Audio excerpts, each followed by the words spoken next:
Hello, everyone, and welcome back to the Chaos Crew and Turn of Fortune's Wheel, session 14. I'm Chaotic Vito. You are absolutely awesome. Hey, let chaos reign on this most special session 14 night. You wonder why it's special? Stay tuned and you'll find out.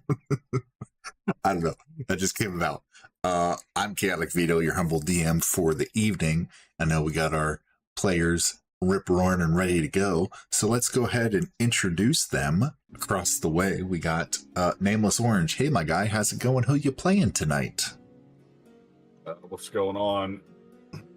Sorry, I'm Nameless Orange, and tonight I'm going to be playing Felmare, a different Felmare.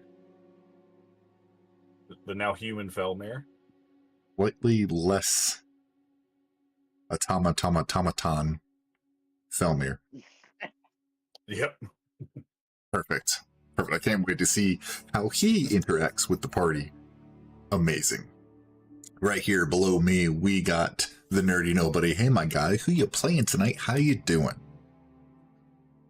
What is up? Doing good tonight. Gonna be playing my Echo Knight Kayata, and we'll see how long he lasts with his cocky attitude. We'll see how long anybody lasts. Speaking of lasting, next to him, we got Twisted Fate. Oh, it's down and over. Next to him, we got Twisted Fate. Hey, brother, how's it going? Who you playing tonight? Hi, I am excited to play Echo, my Kinku rogue ranger. Yeah. Echo. Speaking of echoes, segue into Prof. Hey, brother, how's it going? It's going all right tonight. I'm actually able to talk properly. That is amazing. Who you playing? I am still Tal. Bill Tal. We'll get you there. Yeah. We'll get Don't you there. worry. Tal's bad decision making will make it eventually. We all have those decisions to make. Yeah. And last time we hung out, session 13, Anarchy, Turn of Fortune's Wheel, a Planescape adventure. The party rejoined each other at the Divine Machine inside Automata, with a note from Artemis to go meet them at the Concordant Express to kind of figure out what happened with Beltha and whatnot. So they meet Artemis, and Artemis is like, hey, you kind of screwed up the job. Beltha did what they meant to do, so you're going to make it up to me and Automata and the Council of Order and do this other thing, which is rescue a kind of rogue, mad, scientist-y dude named Huron Lifegiver. Because he was looking into... he was kidnapped by the anarchists with plans and plots to soulbind, go through a soul-binding experiment procedure that we found out was kind of what happened to Felmir. So y'all go looking for Huron in the Warehouse District. You finally made it to the soul-binding workshop, I guess? I don't know. Creepy place with a bunch of dead body parts everywhere. And Beltha said, nope, we're keeping him. And you're like, nope, we're taking him. And then a fight ensued. Y'all almost defeated Beltha. She brought in her right hand or left or multiple hand man being a large zombie clot that attacked everyone. And y'all destroyed it, but Beltha bamfed out and gave you a couple parting words. And yeah, after Beltha bounced, y'all talked to Huron, and Felmir looked around the area and found a body that he recognized. And he realized that this was his previous body prior to the Autognome body that he currently had. Y'all set Felmir 1 and 2 up in the soul-binding procedural chairs, flip the reverse hip hop and a scoop reverse button on the machine, and put Felmir's soul back into his old body through some successful checks and whatnot. Y'all talked to Artemis, who thanked you for doing what you were doing, returning Huron to the Council of Order, promising them a job. You kind of destroyed the soul binding workshop a little bit along the way to make sure it didn't happen again. And Artemis gave you your reward, along with a little token of thanks, and allowed to go to the gate of Mechanus to record on your Mimir, which you did. Having recorded your information about the gate to Mechanus in the gate town of Automata, you put in your rearview mirror as you hopped back aboard the walking castle, choosing to head towards Rigus to try to gain information about the gate in Rigus. And your plan is to head there and maybe do some things along the way. So that's where we are going to begin session 14. Y'all are inside the walking castle. Let me get y'all over there if I can figure out where I am. Oh my gosh, tabs. Okay. You are all inside the walking castle, hanging out, chilling. And the castle begins to move on its way to Rigus. So as it's moving, the rest of the day is y'all's to do with what you will. What all would you like to do inside the walking castle on your way to Rigus?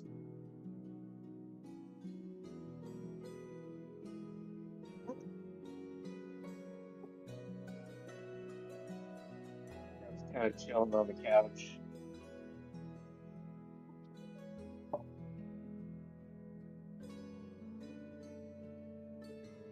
I'll do some research on where we're going. Okay. Yeah, go ahead. Being told about the library downstairs and me liking to be prepared for exigencies. I will draw on any personal knowledge and the bookkeeper after being shown how to utilize that. As you begin to look, spend some time looking up, trying to find something on Rigus. You find a few books that have Gate Town information, and you kind of piece together a few things. Roll me an intelligence check, please. Okay. 8. 8. You gather a few things about Rigus. Not as much as you thought you would, but you gain that the primary citizens are humanoids. The crown generals are the rulers. It's a handful of generals that rule Rigus. There's a gate destination, which is Acheron, the infinite battlefield. And that Rigus is a militaristic settlement with soldiers that are always preparing for a war that never ends. Additionally, you find that it follows a strict military hierarchy. They're very by the books and succinct with the chain of command, and those of lower ranks never speak to those of higher ranks unless they are directly spoken to, and it's a big no-no if it happens. So everyone stays within their ranks and up channels appropriately through the chain of command, and that is how they live. It's not just a job. It's what they are. Okay. Yeah.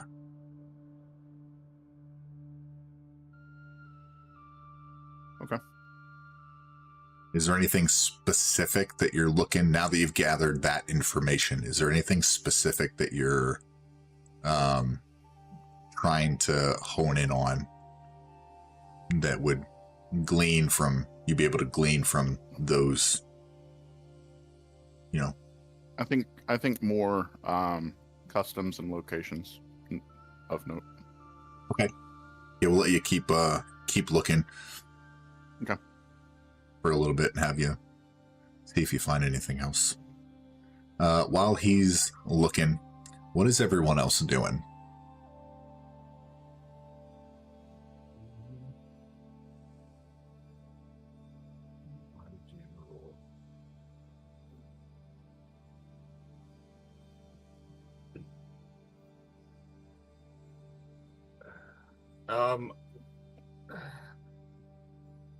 I know it's not after it says when I finish a long rest, but we are on our downtime. Would you allow me to use my infused items?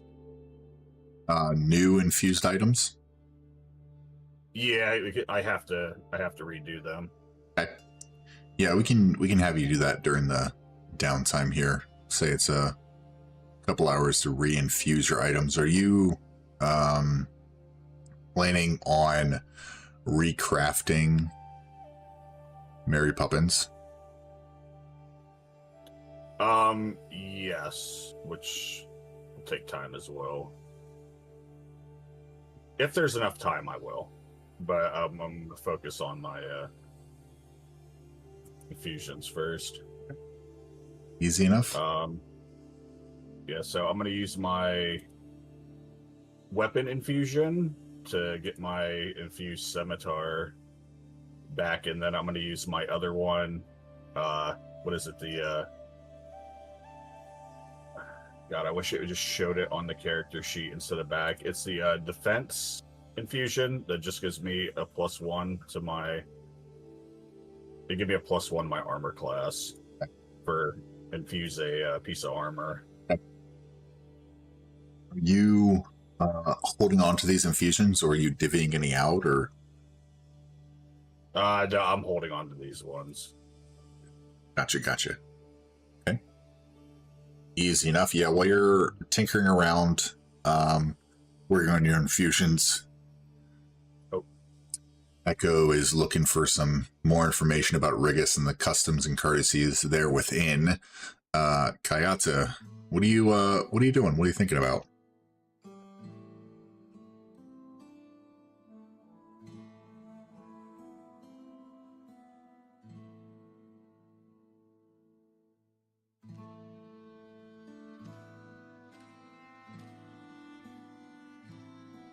Pal, what are you doing? What are you thinking about? What's going on in your head, my guy?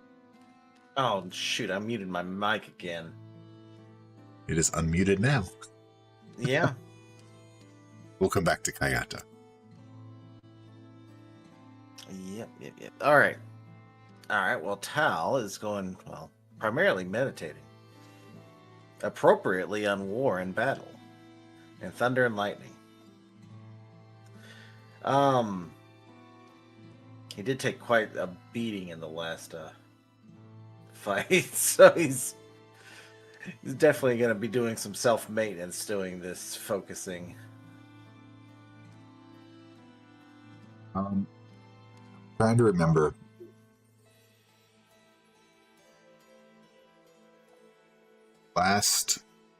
When we entered our last session, did we go into a long rest? I don't remember. I don't remember if we did or not. Does anyone remember? I would love it. I would love it to have been one. I swear I remember us taking a long rest.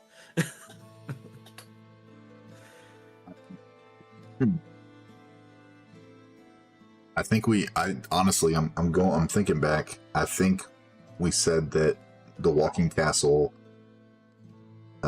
would start to move. Y'all would take a long rest, and in the morning you'd find a place to put Felmir. So we can say, as you guys are doing all of this stuff, No, we were gonna bury him at night. Bury him first. Okay, there you go. All right, Yeah. easy enough. Okay, well, that kind of answers that question. Perfect. Yeah. I take a lot of notes, but some things just kind of slip by. Oh. Hal, is there anything you want to look up at the library or help out with, or up to you? I mean, I guess Tal could go downstairs and look for some religious texts associated with where we're going.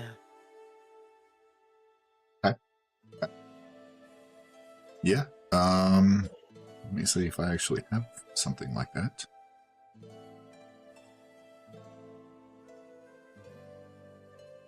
Nope.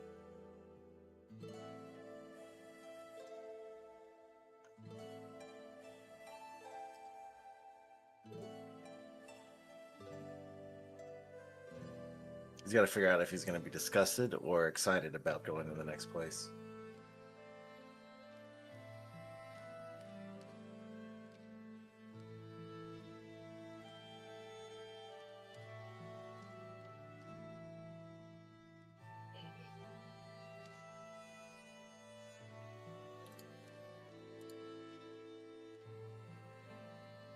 Ah.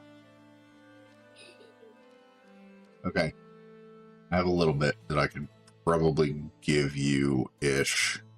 Roll me an intelligence check as you're talking to the old caretaker and they're pointing out some books and you're looking through some stuff. Throw me an intelligence check, please. Yeah, not Hal's strong suit. Not terrible. Yeah, it's at 15. Yep.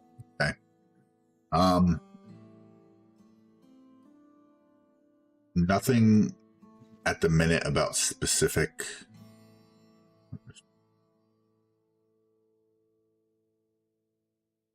religions. However, you do find a little bit about Acheron, the outer plane, one of the planes that the gate in Rigus leads to. That there are 4 levels, 4 layers: Avalis, Thundanon, Tentibulus, and Ocanthus. You do read a bunch about Avalis, that the spirits of the soldiers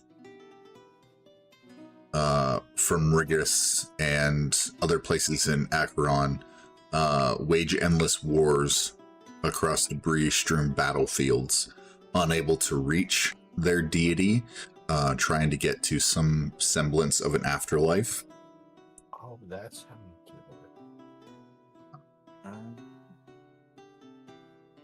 They're always searching for their deity in the layer of Avalis inside Acheron. Or Territory. what that? And it's a battlefield? Yeah, Avalis is debris-strewn battlefields, all as far as the eye can see in that layer, and that's filled with spirit soldiers that wage endless wars.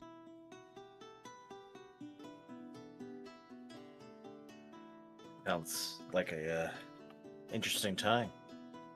Yes. Rigus doesn't necessarily hold... The gods don't quite hold sway in Rigus. They are more aligned with the crown and the generals. Let me look here. It's Outlands.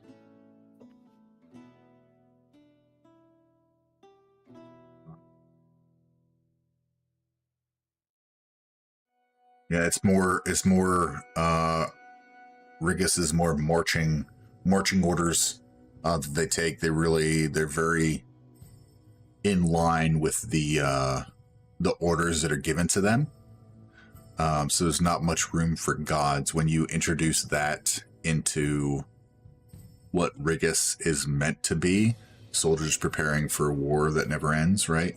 Then you start to get questions about why they're doing it, so they try to keep that away. But then it all kind of culminates in Avalis, where the soldiers end, or they wage endless war. The spirits of the soldiers. Less ideal Valhalla. Yes. Yes. You do pick up, actually, with that, Echo, would you like to roll me another intelligence check? Sure. Okay. Because you guys are both kind of down there looking at stuff and probably yelling. 18? Okay. There's a few noteworthy sites inside Rigus. The bunkers, which are an underground complex of barracks and mess halls that are all connected.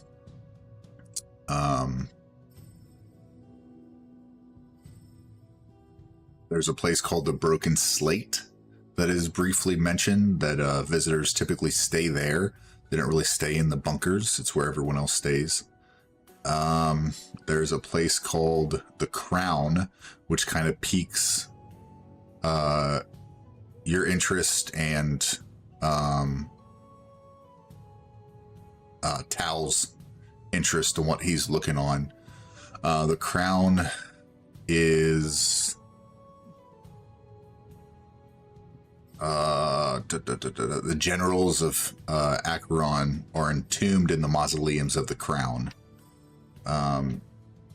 which is Rigus's topmost dignified ring. Reborn as ghosts, liches, and mummy lords, the Crown generals are guided from beyond the grave to Acheron. So it's just like we're tombed. They have tombs there. And then there's the final procession location. It's a monument of reflection amid the hungry machine of death. It's dedicated to the countless lives sacrificed in conflicts across the multiverse. It has upright and tall granite steels engraved with the names of fallen heroes. No matter how brave or honorable those foes that they defeated, they're always treated with respect. And then that's a place of ceremony, military ceremony, and possibly religious if it's in there as well.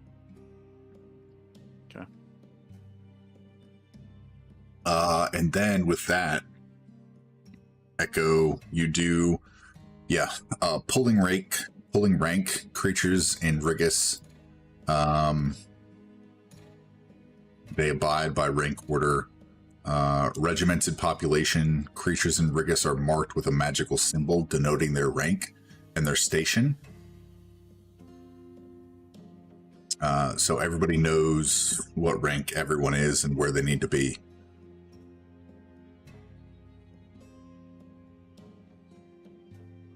It takes time and ambition to rise through the ranks, and they don't take disobedience lightly. The officers, commanding officers, don't tolerate disobedience.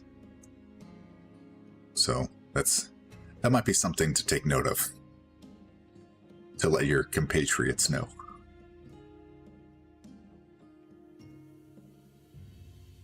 Yeah.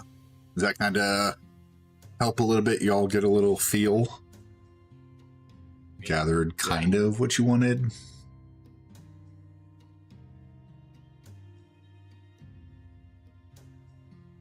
Ayata, are you around? Yeah, my Discord was jumping in and out. Oh, okay. So we got Felmir kind of working on his infusions. Tal and Echo are researching things about Rigus and Acheron and the religion aspect and the customs and courtesies and whatnot.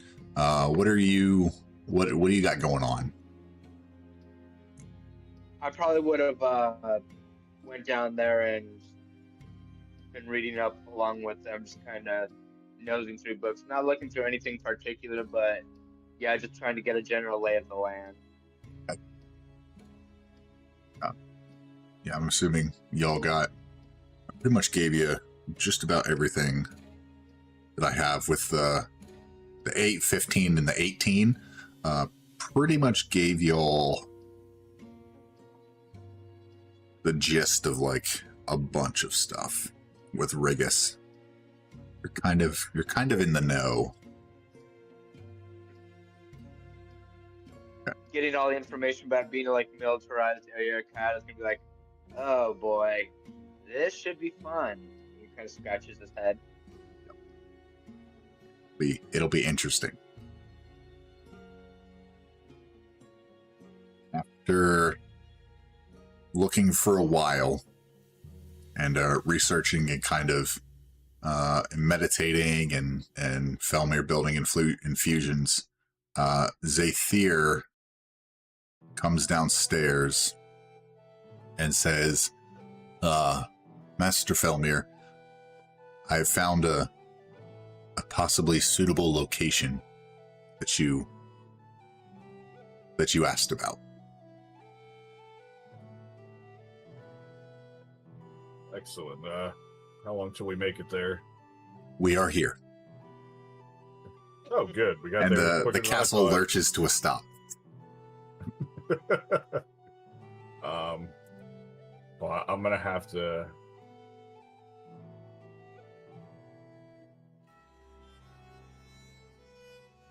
Okay, there it goes.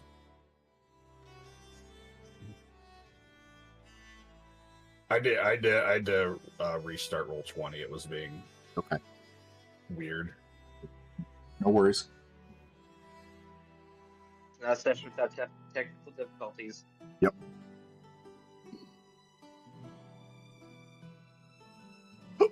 If you look outside the walking castle when it abruptly halts, everyone feels the jolt of the stop. Kind of peering out the windows, you see it's getting rather dark. The area around the walking castle is covered in like it's forested area.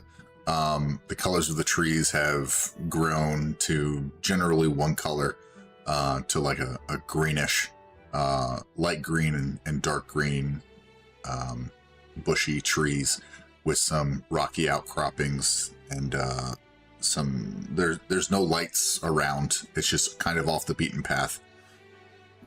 Excuse me. Seems like it might be an okay spot. I'm gonna ask her if she has like, I didn't think this through. If she has like any shovels or anything we could use to dig a hole in the walking castle. I think we may have some. There's a storage shed. It's like a storage door on the base layer of the castle. It's like out on the veranda, and it's like a little door. And she points you in the right direction to pick up some shovels. There's like some rakes in there and some shovels. There's like an old garden hose type thing. You don't know why you'd use a garden hose because there's no, anyway. But easy enough. She points you in the direction of some equipment, shall we say. Alrighty. Well, Is everyone heading outside with Felmir? Yeah, I'll be going. Might as well. I'm gonna fly from the castle. I'm gonna manifest my echo, and both me and my echo are gonna grab a shovel. Grab your echo real quick.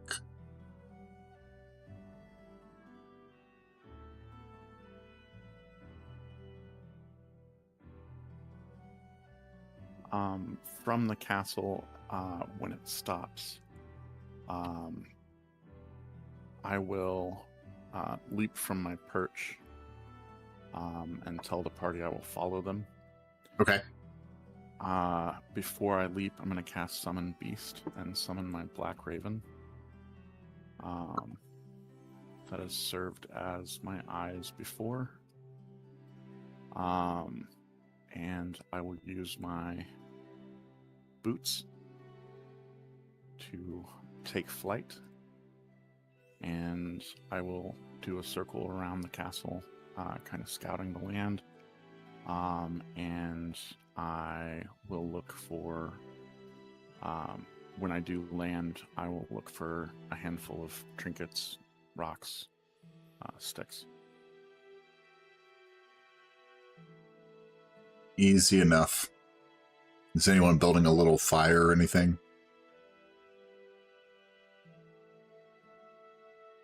Try to get some light.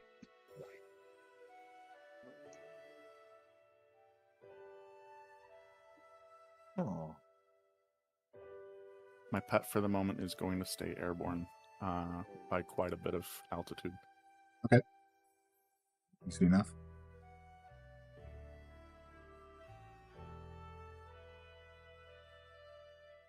Let's see if I got a tinder.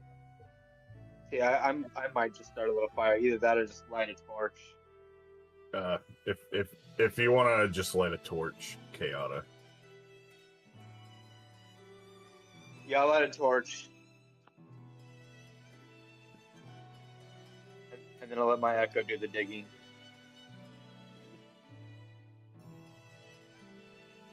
Might be as you look through a good spot, there's a decent little bit of area over here maybe, or over here, wherever you really want to start digging.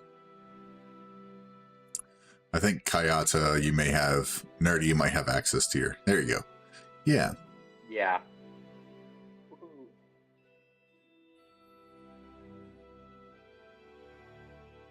I'm gonna assist in the digging as well. I am not helping dig. I am still looking for sticks and stones and stuff. Sticks and stones and stuff. And stones may. Yeah, I'll go and use my hands. And I'll dig like a little hole, and I'll just stick the torch in it and kind of pack the dirt in so that the torch is just kind of standing up on itself, by itself. For me? And then I guess we'll get to digging wherever Felmer says is appropriate. Ray over here should be good.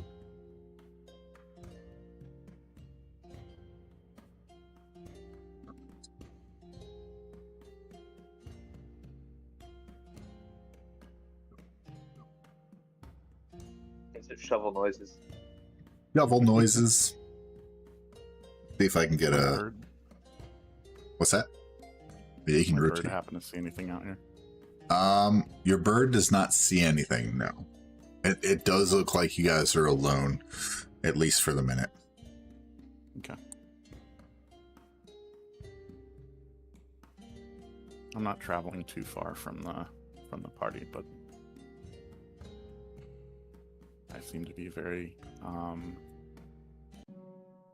focused for the first time on finding some trinkets.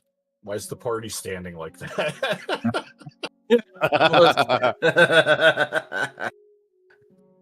Here.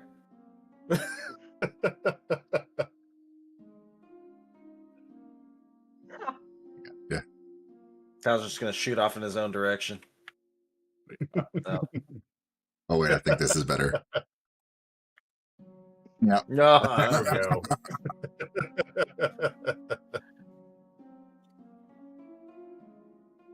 The power. The power. Now we'll just do a little Bill Clinton. Oh God. Jeez. It depends on what your definition of is.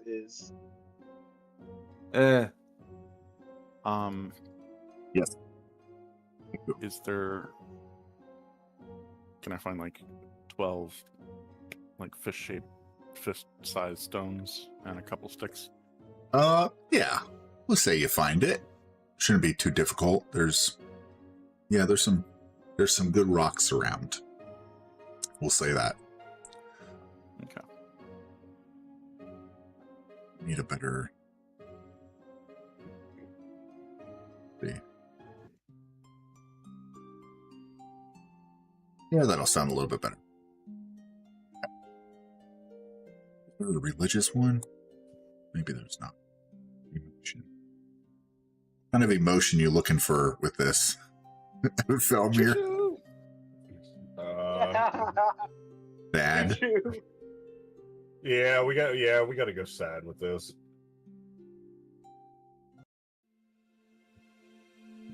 Technically bearing the comrade.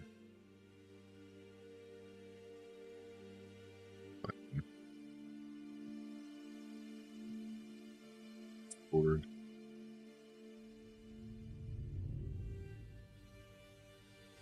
That Just buried myself. Not sure how I feel. Oh, you guys take some time, and relatively easy to dig, relatively small hole for your autognome compatriot. I'm gonna come and complain about not being able to see very well. Standing next to Filner.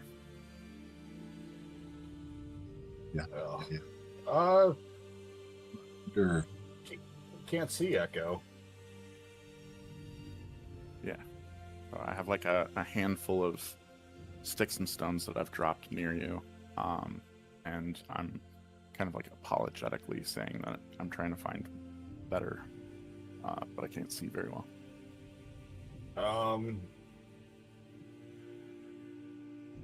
I'm gonna pick up 2 of these stones in my hands. Okay, well I'm gonna put the Felmir body in the grave first. And then I'm gonna pick up 2 of these stones with my hands. And I'm gonna use magical tinkering to give them the magical property where they have they'll emit 5 feet of light from them.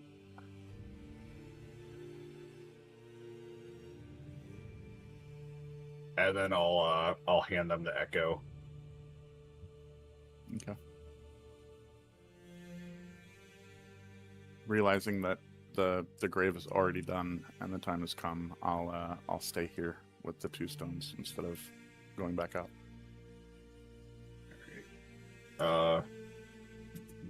Does anybody want to say anything?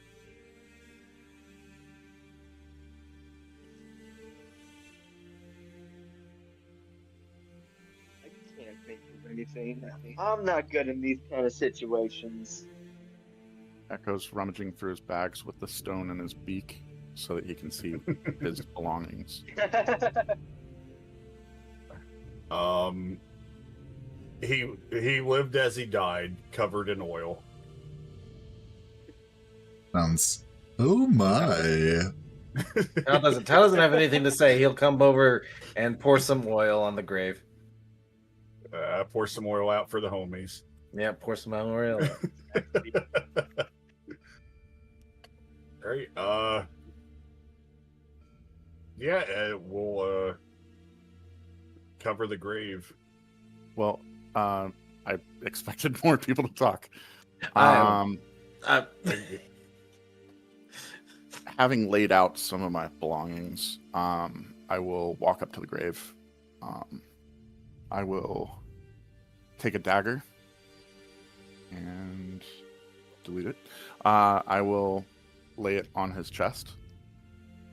I will take one of the stones first, and I'll lay that in one of his hands or on his hand, and I'll say, "May this guide your journey." I'll take the dagger and put it on his chest, and may this protect you. I will take a small sack of caltrops, but you guys don't know that they are, and I'll put that in his other hand and say, may this keep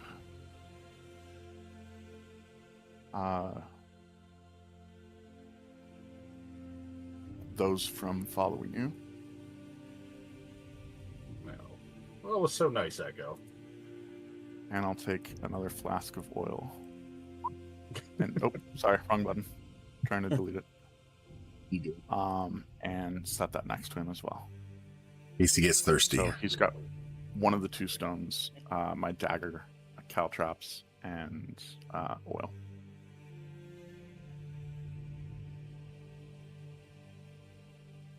Just to go ahead and take a point of inspiration. Man. Hey.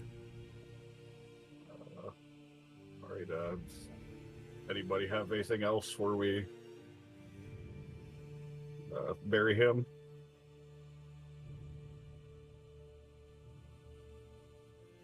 I would love to say something, but he can't think of anything other than nothing. Can't think of anything. Rust in Really peace, showing that my -1. friend. Rust in peace.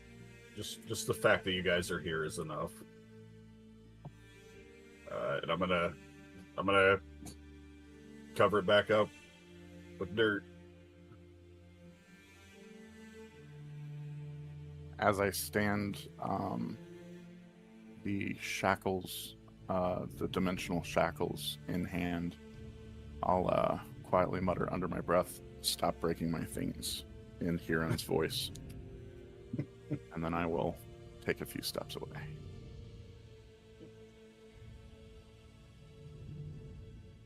As you all begin to recover. Oh, go ahead. Oh no, I was about to say I just wanted to do something before we leave here. When we leave, I just want to take my time and make sure, like, there's absolutely no evidence to the best of my abilities that anybody was ever here. Like, I want to make sure that nobody would accidentally stumble on this or have any indication that something is buried here. Roll me a nature check. Oh boy. That won't be too bad. Okay, let's go. 19. Seems like you've done a pretty good job. You covered it with some foliage. You kind of went the extra mile of like planting, like quick planting. Some foliage into the dirt a little bit so it can propagate? Is that the right word I've been thinking about? Well, that's taken. Anyway, it looks pretty good. You've forgotten where you buried him. Cool. You could barely see it. And I'm just gonna make mention to the party that we were never here. This never happened. I just want to make sure nobody, like, I'm going out of my way to make sure nobody will ever find where his body's at. Fair enough. You've Gotta be like, what never happened? Exactly. as you've all finished unrecognizing the area, as if no one was ever there, you hear a boom and the sound of stone crunching beneath a large weight in the direction of the walking castle. That's not great. I swear we can't leave her alone for 5 minutes. I swear it wasn't me this time. Oh. While you disguised and removed traces, my raven has sat down on a tree stump nearby and just observed as I kind of walked away from the party to give you guys space.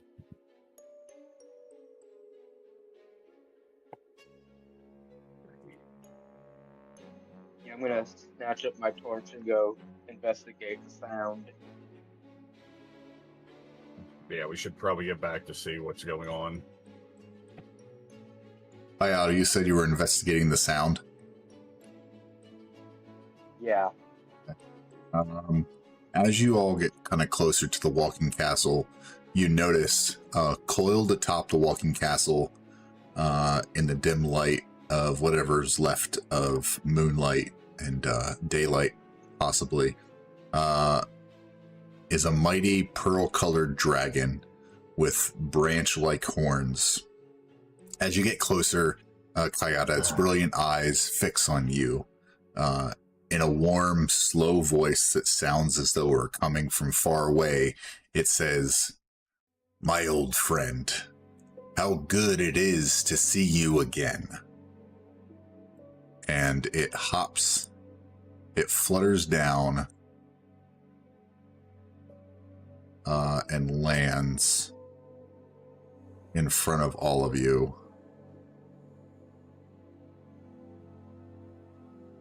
And it just coils slightly, and it stares down at all of you.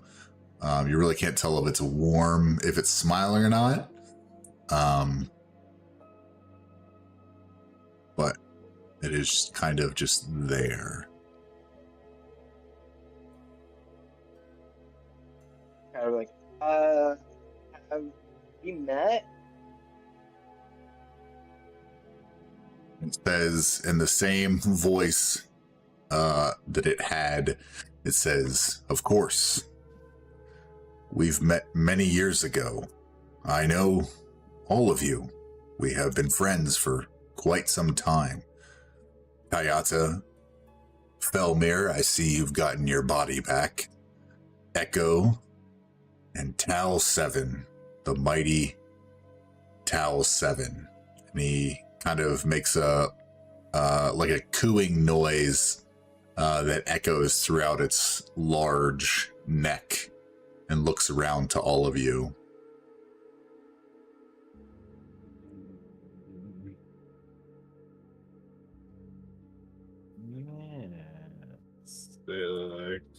Yes, I don't seem to recall you, though.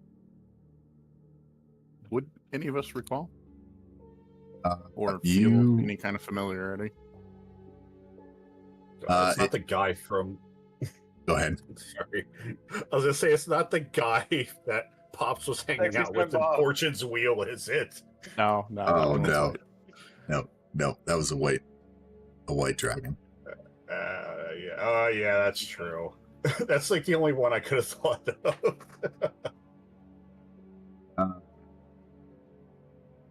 No, you really don't have any memory of him, of them. Though they claim to have known you, met you a long time ago. She kind of blinks at all of you. Says, "I'm sorry. You don't have any memory of this. Understandably. Time is a fickle thing, and I live in and outside of time. But in this time, I come to you with a request."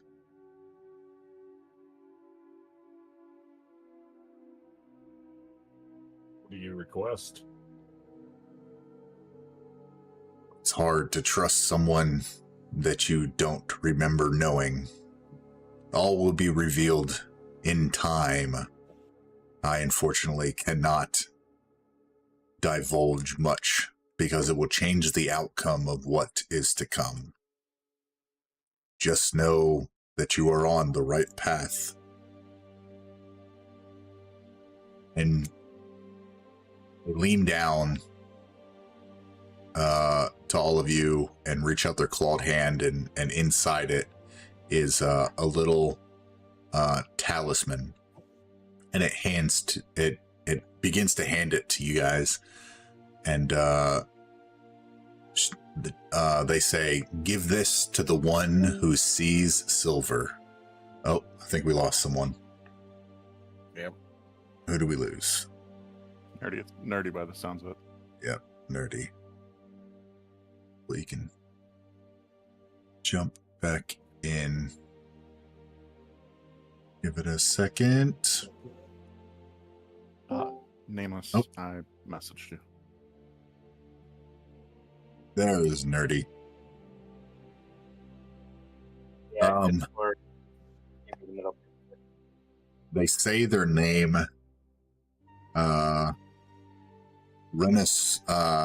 Renisnopra. Let me share that in the chat so you'll have it. Says you may not remember the name, but in time you will know it. Renisnopra? I hate dragon names. They're so ugh.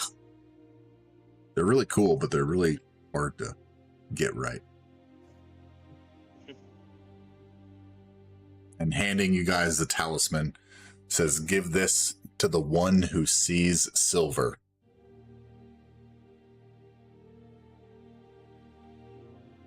The one who sees silver. Yes. You will understand in time.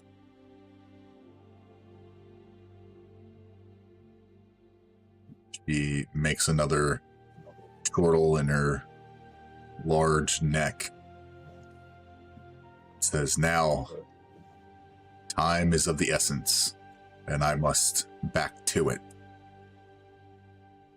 Before you go, does this have anything to do with our current condition? Everything has to do with your glitch condition. Everything and nothing.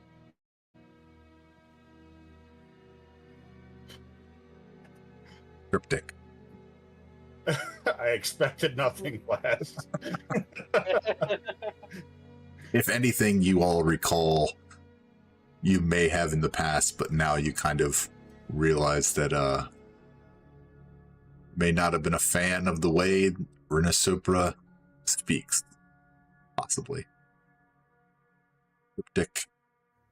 In circles. You get the feeling that they don't want to divulge much because they do not want the flow of time affected by knowledge of what has to come, or what will come, or what may come. God forbid we get a paradox and the universe explodes. You guys will just glitch back into existence. It's okay. You guys will be fine. Emptiness of space. Oh my god, we're in the back rooms. Yep. Can Echo roll any kind of Arcana check or anything on his talisman as he focuses on it, and kind of the voices kind of trail off as they have a conversation? On the talisman that Renisupra hands you all? Yeah. Yeah, roll me an Arcana check. 23.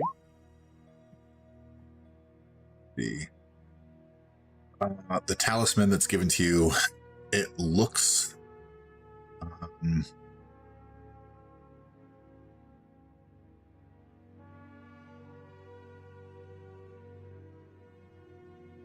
open-mouthed demon head with a beard and horns reaching forward at an angle. Players, if you've ever heard of the Tomb of Annihilation, the open mouth, Okay.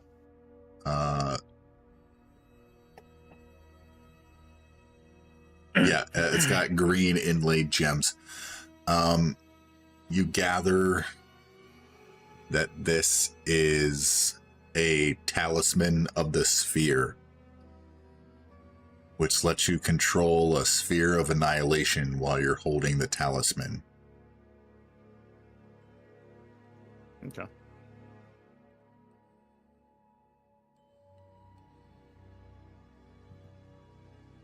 Yes. There's a talisman of a sphere. It is magical. It is very magical. There are many much magics. Very much magic. Rana Supra, go ahead. Does anybody want this in particular? Does anybody want to hold on to it? I'm not too interested. Above table, is this a plot, like a plot device like Mimir, or is this just a regular object? I mean, you can put it in the party inventory. That's fine.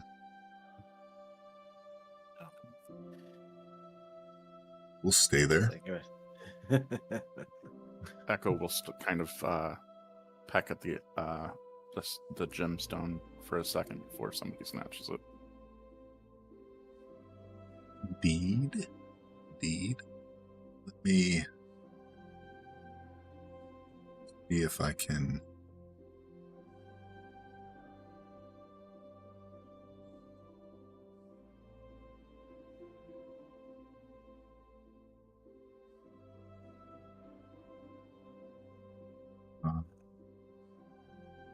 Actually, probably should go in the back and hold it. Yeah, I'm just thinking about the channel. Save the image.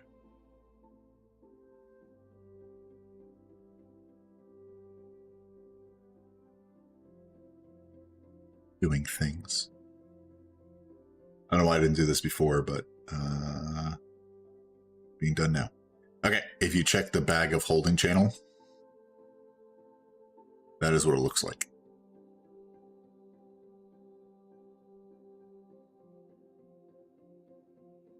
Okay. Yep. Quite ominous. Quite intimidating, I would say. Yes. I've gone ahead and put it in the party while you did that.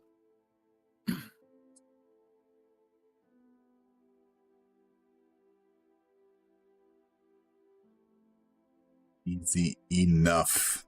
As Rena Supra, go ahead. Can I try to detect portals within a mile of me? Yeah. In the fact that this magical being tracked us down, I'm thinking there might be something somewhere.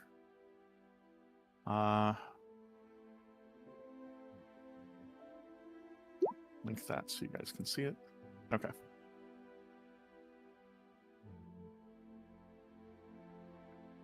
Here.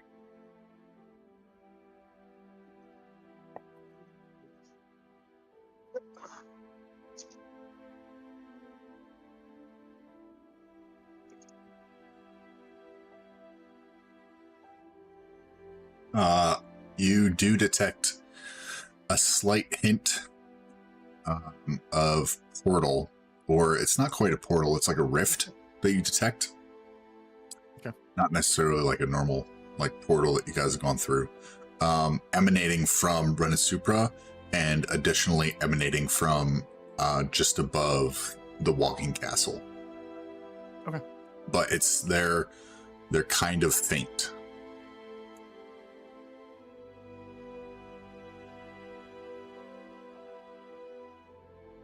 Yes. Rena Supra,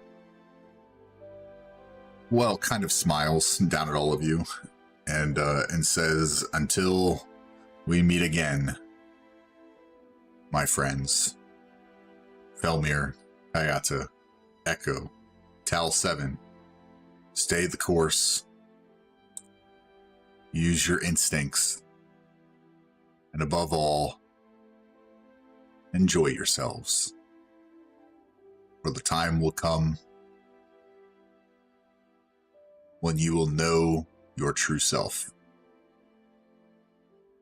And Rena Supra, large wings will flap, the air around you will gust, and Renesupra will rise into the air and begin flying. And if you still have detect portals up, you'll detect a stronger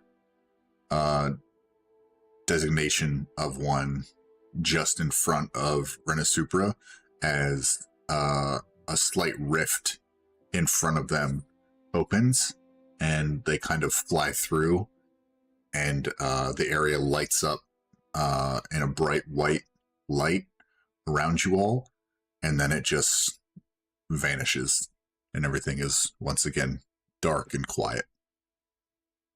Okay. Yes. Well, that happened. I'm so glad it wasn't a dragon fight. Would have been Yeah, kind of what I was expecting.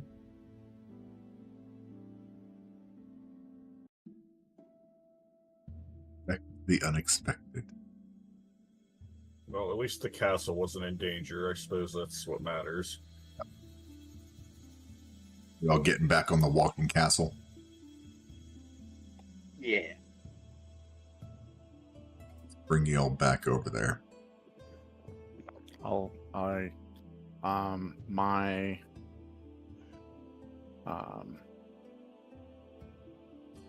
Jesus. My summon beast flew east Okay. while we headed back west. Okay. Took off shortly before the dragon appeared. Was sitting on a stump observing us, and as Felmir stood finishing his task, the crow, the raven, takes flight and heads east. And dragon thing happened, and we're here. So Is your summon gonna come back to you? No. Got it. Got it.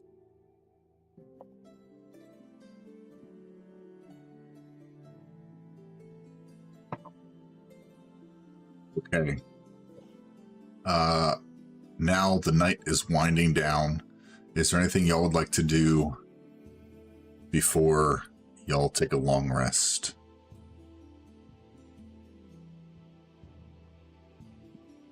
I'll fly up to my perch and crawl in my window, and try to seek the person in charge of the castle. Yes. Easy enough. Zathir is at the Castellan, kind of replotting to continue the course to Rigus in the morning.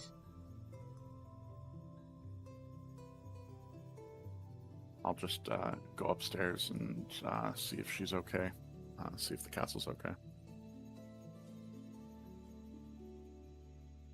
He looks at you and she kind of smiles and she says, "It's always something when you have guests. You never know what's going to happen. Was that a..." And she kind of leans forward. "Was that a time dragon?"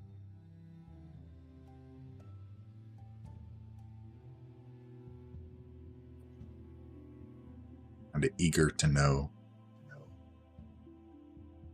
Would we know? Yes, it was a dragon. Give me a nature check. I love how she just like, was that a time dragon? He was watching. You assume she was probably Nat- staring at it from a window. Yeah, true. Nat 20. Nat for 20. 21. It was an adult time dragon. Yes. I will say that I'm not quite sure. Interesting.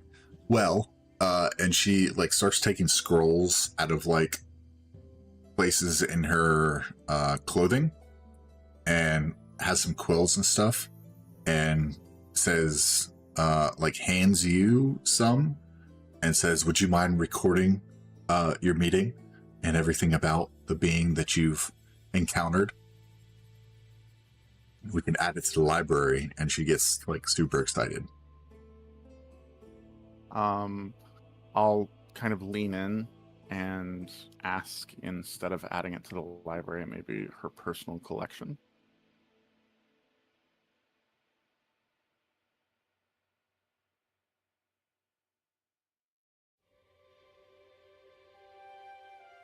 Yeah. I will add it to my personal collection. I will keep it in the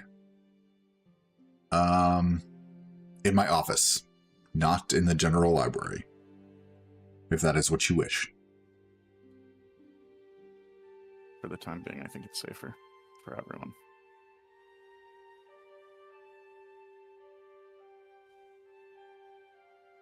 What?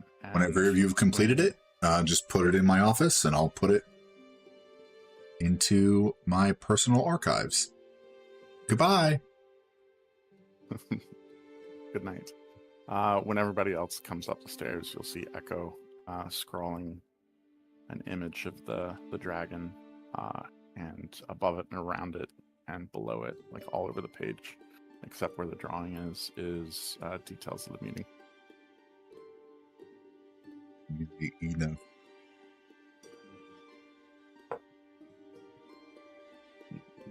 And I'll mention to the party that I believe it was a time dragon.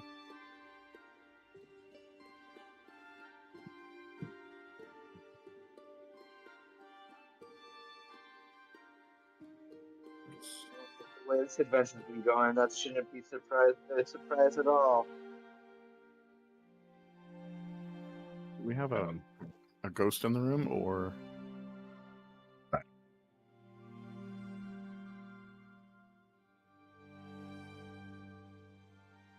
oh, is that mist from the gravesite? Couldn't be. What is that? See if I can. It's a spy. Kill it. I wouldn't have noticed it if it wasn't spilling onto the table. I don't recognize that at all. Not on any. Belmer's ghost. I'm going to roll initiative as the temperature just drops. No. Wait. That was a surprise. Not in the foreground. Not in the GM layer. Okay, it's not there. Cool. Interesting. I have no Real idea. ghost. I didn't know if it was your mist effect for the grave scene. No, Okay. could be, but I don't. It's weird. Weird. Nope, not meant to be there. Speaking of, did y'all notice that like the new update? The doors look weird. Yeah, they did an update. It just crashed my page. I touched a door and it said nope. Mine crashed too, and I didn't touch anything. Yeah. Doors, always our worst enemy. His roll 20 Those crashed so hard, are- other people are crashing. I Doors rolled are inside on the open. door. It is a door, but it's a very menacing door. Can I poke the door with a 10-foot pole? Oh, jeez. Sorry, you look around, you can only find a 9.5 foot pole. Is there anyone else doing anything before y'all take a long rest? Anything y'all would be interested in doing? You don't have to do anything. I'm Outside just of- asking. I was having inquiring about the random mist. No. Before I go to bed, I'm gonna spend time building the new Mary Poppins.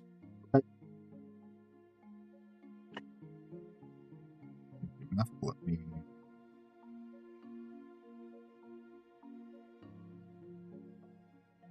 Can I, having some connection to Felmir being a being that repeats words, even if for a short-lived time, have that connection with you and spend some time with you just observing? Yeah. Okay. Choo choo. Choo choo. Choo I choo. will hold the flashlight stone in my beak and try to be as helpful as I can, while staying out of the way and handing you the wrong tools when you ask for them. It's kind of like a kid trying to help his dad work on the card. Like, no, you're not holding the flashlight the right way. You have a Grab his controller, but it's not plugged in.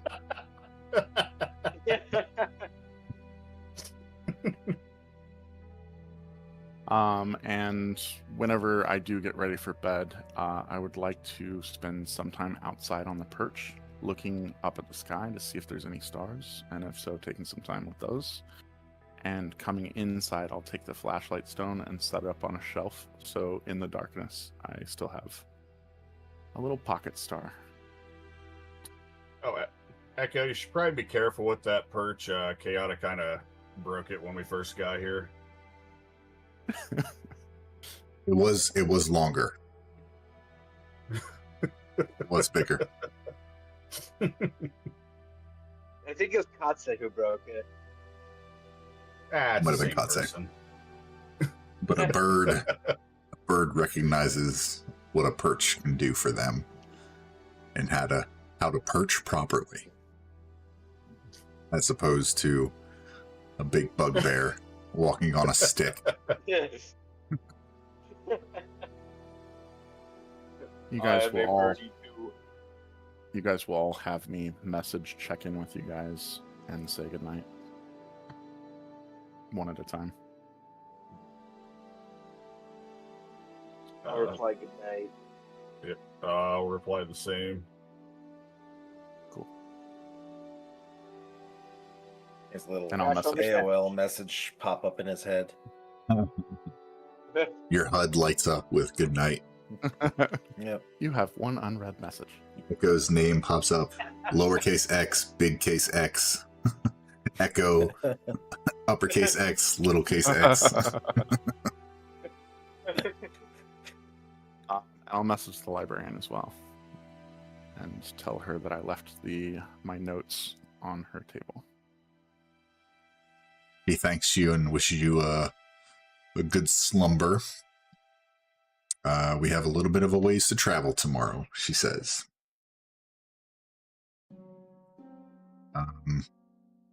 Would you all, and she kind of, you hear her voice kind of echo throughout the castle, kind of like an intercom system, and says, would you all want my home to be on the move while you rest? Will you be able to sleep during the movement? Oh yeah, probably, like rocking us to sleep. Yeah, it'd be a miracle if I can even keep my eyes open and just kind of passes Just out. falls asleep on the couch. At some point in the night, I will not be able to sleep, and I'll fall asleep outside on the perch. Neat. As the castle up and begins to slowly, step by step by step, slow, methodical, large movements in the direction of Rigus, you all eventually get to sleep and gain a long rest as the morning approaches. Yay. Yay! Let's see. I can confirm it apparently. The emotion. Emotional Lifting.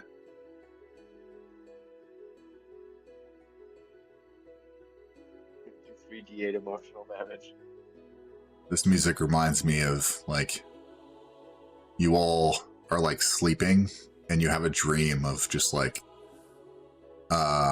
multicolored rainbow lights around you, and you're just kind of, like, flying through the air. I don't know. It's my thought. Okay. The next morning starts, and you all have made it pretty close. Let me make sure I have everyone who needs to be here. Me do a couple things.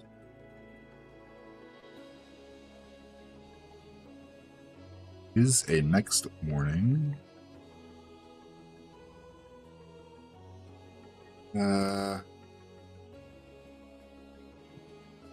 Put you back exactly where you were. Easy enough. Let's change sceneries.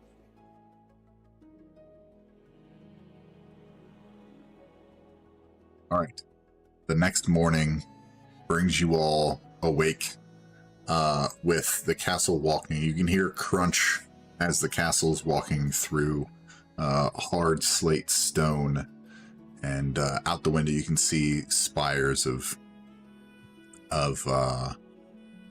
rock and dirt and stone as you're entering a somewhat barren wasteland around you. You hear over the intercom. Yeah, this place has an intercom now. You hear over the intercom. Good morning, fellows. We are approaching This is the pilot Rigus. speaking. What's that? Yeah, this is your pilot speaking. Yep. Is this thing on?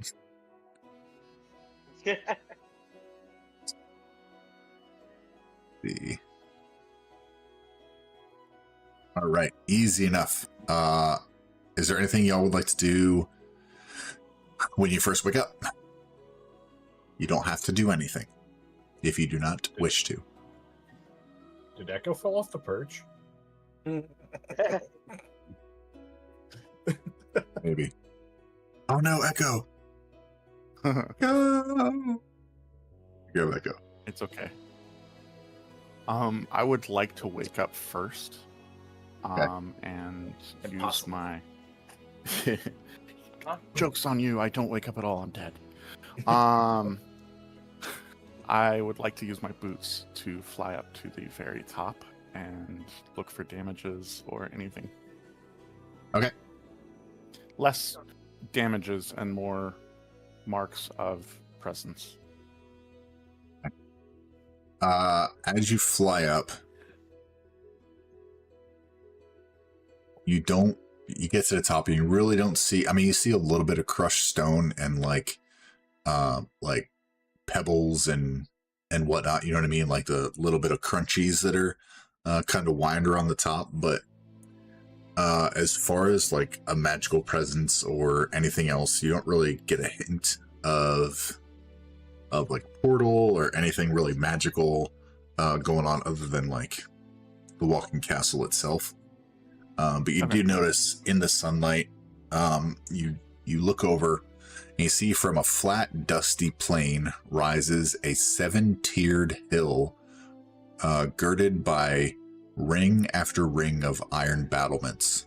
Towers and siege engines bristle across these rising walls, and even from a distance you can make out a regimented patrol of armored figures. Simple structures and homes squeezed between the town's daunting fortifications. And through the party inventory, whoever currently has it, it would be what Felmir has it. Yeah. Your Mimir chimes as you draw closer, its glowing eyes pulsing in time with a distant drum beat. And let me share what you see. I gotta find it here. Give me a second. It's like to say my door has vanished and I am currently trapped in my room. Oh, that's crazy. You might not. Let me. There you go. Oh shit! I'm stuck outside. You're inside. Even the doors were having glitch issues. Player art handout. Let's see. Fortune's Wheel. Give me a second here.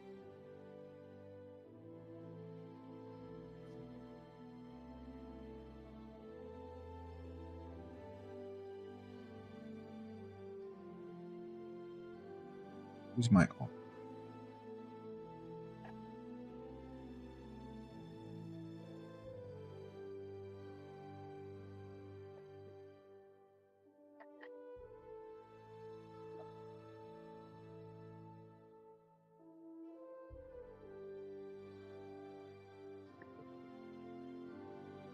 Let me do this real fast. Sorry, it's going to take just a second.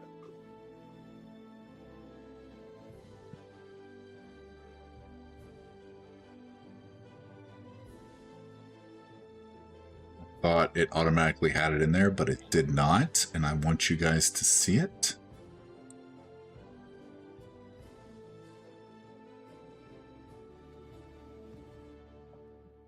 Blah blah blah. Sigil in the Outlands. Where are you, Rigus? There you are. Yeah, it's so weird. It doesn't have it. Anyway, I'm putting it here. It's loading into Roll20. Okay, it is saved. Can the three of you add 100 gold to your personal sheets?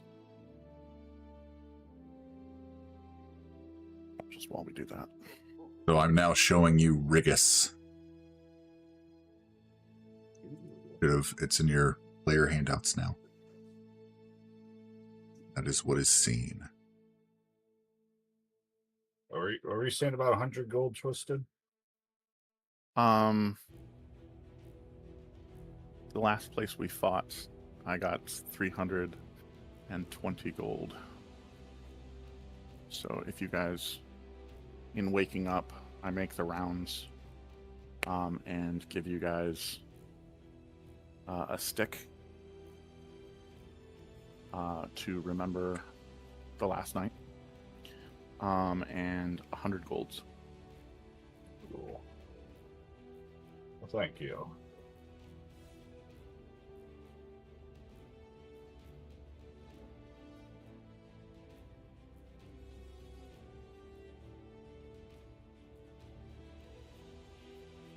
Because it doesn't have. Anyway,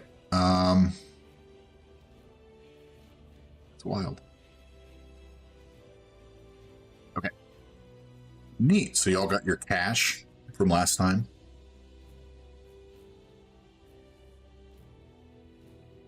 Nice. Yep.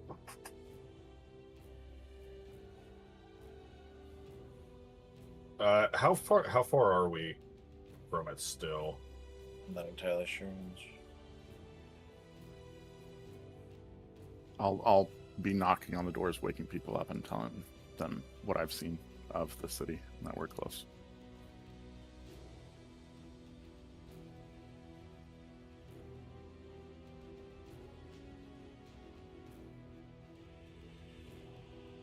Twisted, I just wrote you back. Yeah. You're in my seat. Yes. You are about. Let me look over and tell you how far away you are. You are closing in on the gate town. Probably about 400, 500 yards away.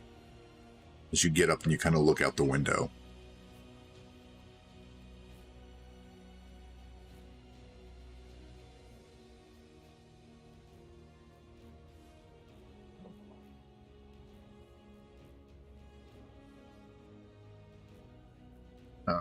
As you begin to get closer, just a little bit, you hear from that distance blaring horns coming from the gate, coming from Rigus, just in general, blaring horns. And you notice, looking out, a lot of the figures off in the distance are kind of moving towards your side of the massive walls on the ramparts. And you see a tiny speck in the air coming toward your castle. I'll message the librarian and have her stop the castle where we are. Very well. I heard the horns. you may have to talk. And the castle abruptly just stops in place. And moments later, you see a red armor clad individual flying towards you, approaching the Walking Castle. As they become closer, within about 100 yards, you hear a loud voice. You see a human soldier wearing rust red plate armor flying through the air. He comes to a halt as he gets several dozen feet away from the Walking Castle, and in a loud, booming voice, you hear, "I am Corporal Pyung Shu, representative of the Crown Generals of Rigus." He shouts in a commanding voice, "Declare yourselves and remove your war machine beyond sight of Rigus's highest tower. Otherwise, we will defend ourselves with full martial force."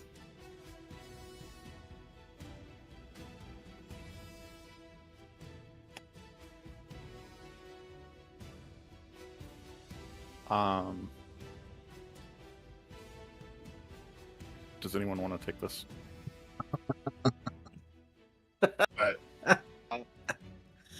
I'll walk out and I'll put my I'll clench my my fist and place it over my my chest, as in kind of do a salute. It said, "I am Chaos Knight Kayata. This fortress is not made for combat. It is merely a means of travel.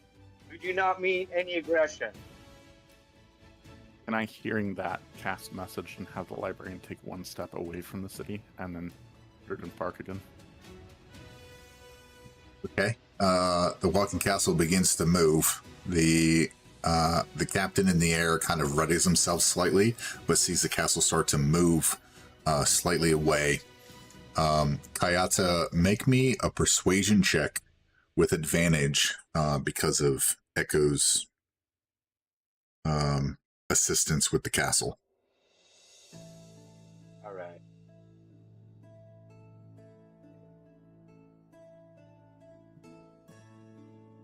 Come on, Sean.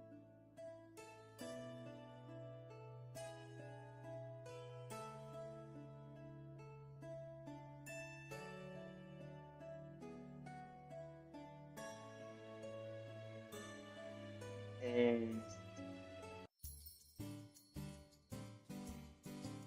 persuasion with advantage. Yes. Okay. And you.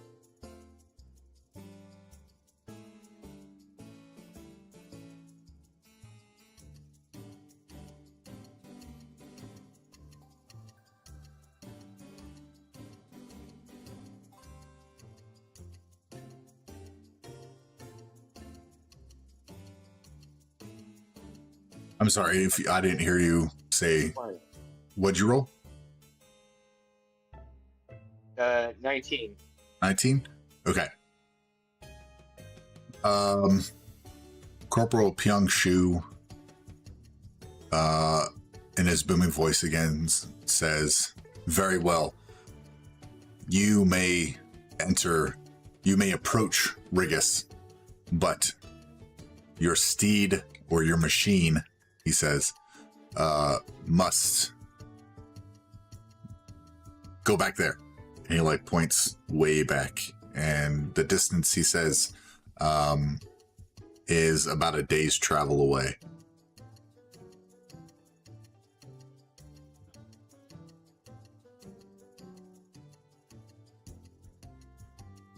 Can we dismount here? Yeah, So the that we Walking don't Castle have a can day's drop you. travel? Mm-hmm. Okay. I'll cast message and update her on the desired place to await our return. Okay. He says, "Yeah, I'll take the castle back a ways, and then I'll await your message to return.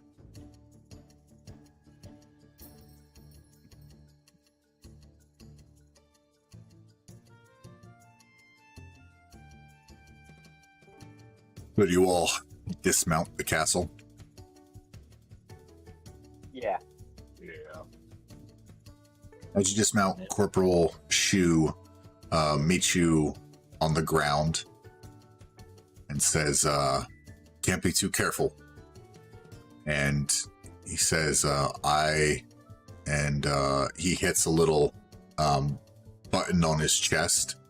And from the distance you guys are, there's several, you hear horns blare from like 50 yards away, 100 yards away, 150 yards away, 200 yards away, all the way up to as far as Rigus is away. They like begin close and echo out in several blasts. And looking at Rigus, you see some of the forces start to disseminate a little bit on the ramparts. And it seems like he signaled the town's forces to stand down. He says, I will escort you to the entrance of Rigus.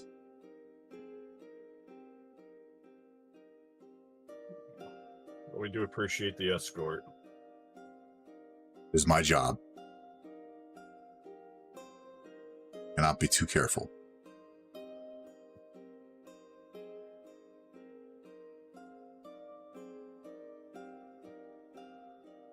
Someone trying to invade or something? We're always preparing. Many seek to... What was that? Sorry, that was my bad, and it was very loud. No, you're good. I just caught a hint of it. You good?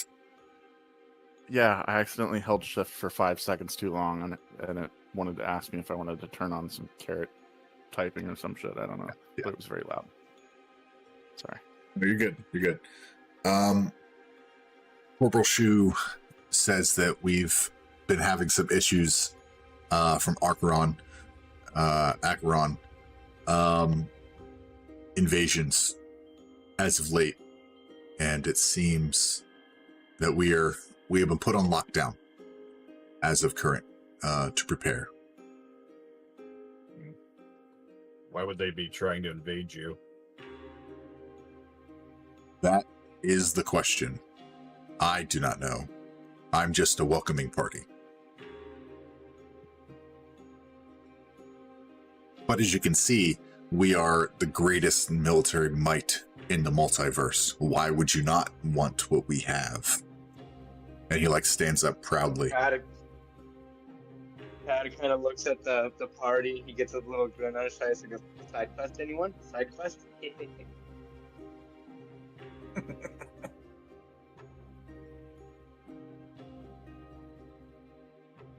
I'm gonna cast.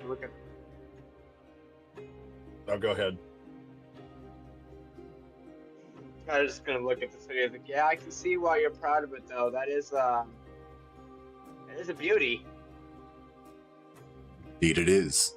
Centuries of toiling and strict regimented training has built us to the greatest militia in the multiverse. I'm gonna cast message and send it to Echo, and I'm gonna say, I have a feeling we're gonna get in a lot of trouble here.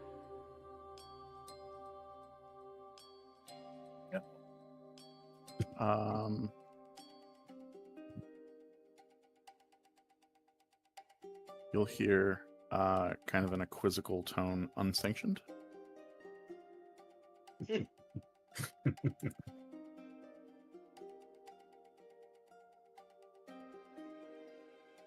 As you go ahead. In one of Echo's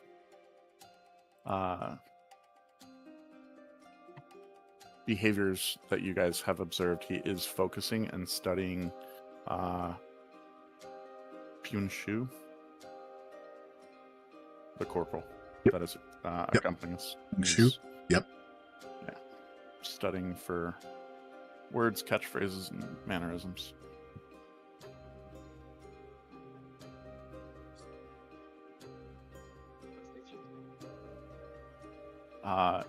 He'll also, using the message response, ask if we should if Echo should do his best to blend in and observe customs. Wait, are you sending that to me or? Yes. Okay. Yeah, I was gonna say, yes. Try to gather as much information about this place as you can. I'll hold up the book that I stole from the library. Sure, that won't come back and bite me in the ass. Neat. The book on the customs and shit. Yep. You divulge that information to the party about customs and courtesies and strict adherence. And I would have gone over to Tal's table, and we would have kind of been looking at each other's books while Tal was studying. But everyone else, no. If somebody wants to grab the book, I'll certainly hand it over, but I wouldn't have thought to do that. I was studying for my own customs observations. People get less butthurt if you're acting appropriately. that the truth.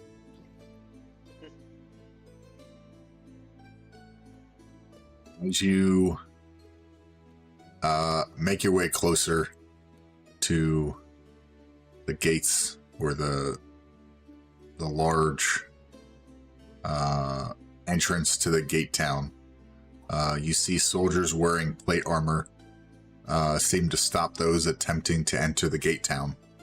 While soldiers are waved through with a few words, you see that others undergo more rigorous questioning. Most are given some sort of badge and move on, while a few others are briskly escorted away. And we'll take 8 minutes. 7 minutes. We'll take 10. Just take 10. We'll take 10. Be back in like 3 after. Is that all right? Oh yeah. Cool. All right. See y'all back in 10.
All right, welcome back, everyone. We are in our second part here.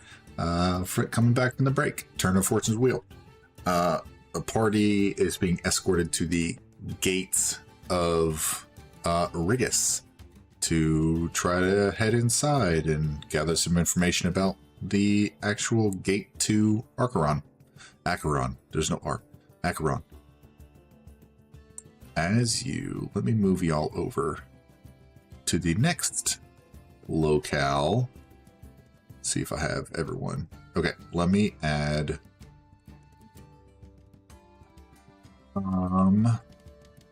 Mary Puppet Uppins. Oh, I like her Puppins 2.0 token. Just nice update. Oh yeah, I didn't. Yeah, she has that, and she also has. You can't see it in her token, but she also has like robotic wings now. That's cool. Yeah. Okay. Gotcha. All right, let me zoom in a little bit and move y'all over to the map. Y'all should be here now, right? Yeah. Okay. No. Description incoming. Maybe. Okay. There we go. As you get closer, soldiers wearing... I'm going to reread this since we're coming back from a break. Soldiers wearing plate armor stop those attempting to enter the gate town. While soldiers are waved through with a few words, others undergo more rigorous questioning.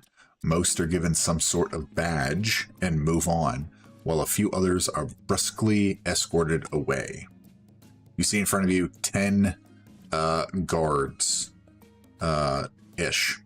10-ish guards on the exterior of the gate questioning people as they come through. As you all get closer, Corporal Pyeong-shu beats feet. He flies up over the ramparts and disappears, leading you all to queue in the line, and more lines to queue in to enter Rigus itself. As you get closer, one of the guards begins to ask you guys questions. The first one that it asks is, have you come to join the army of Rigus or proceed on the wars in Acheron?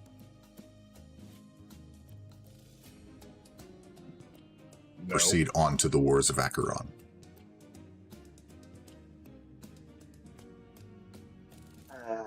I guess proceed on to the wars. I'm not really here to join an army. What is your business in Rigus? I'll look at whoever has the mimir. We need to get to the gate of Acheron to record something for this mimir thing. And he kind of be stumbling over his words, and he'll kind of look at the cards like, anyone want to kind of fill in here and take over?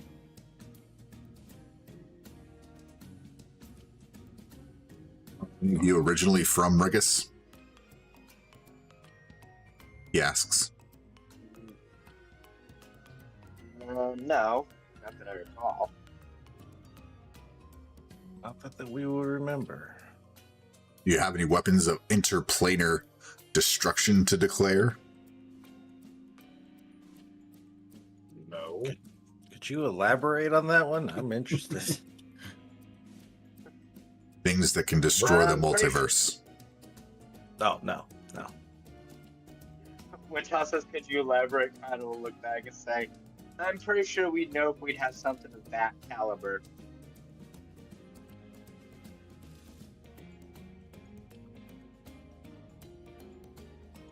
And the guard says, very well, here. And he kind of waves you all over and gives you all a gray badge that can be worn as a pin or a medallion. It says, all right, proceed through his visitors. Thank you. Fido will place the pin on his shirt, and he'll do like the same kind of salute he gave General Ping, and then kind of nod his head in respect and walk along. Salute you gave who? The General Ping Shao, young Corporal. Local shoe. corporal. Yeah, Corporal Shu. Shu. Y'all Oh. give me just 1 minute. I will be right back. Okay. I wish his name was General Chow. We can get down to business. Major mistake. Private matters. General Payne. Private issues. Private issues. Actually, used to knew it. I knew a General Payne. My father I used had to a joke friend because who like, got a friend of mine got stopped by a police sergeant named Sergeant Slaughter. Yeah. Oh, God. you know, I think Is the there- running joke about anyone named General Payne is, at least he's no longer a major. Is Sergeant Slaughter still alive, or did he die? Gosh, gonna have to look that up. What is this place called? Rigus. Regis Mortar. Yeah. All I can think of is Planescape. Well, his Wikipedia page doesn't have a death date, so he's Guess 77. Guess he's still kicking somewhere. I am He back. retired in 2014. Appreciate you all hanging in there for a minute. As you enter the gates of Rigus, you see the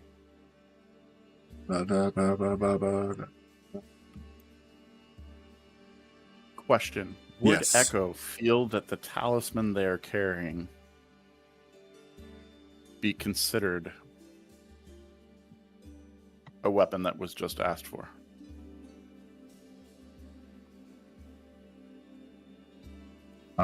It's used to control a sphere of annihilation.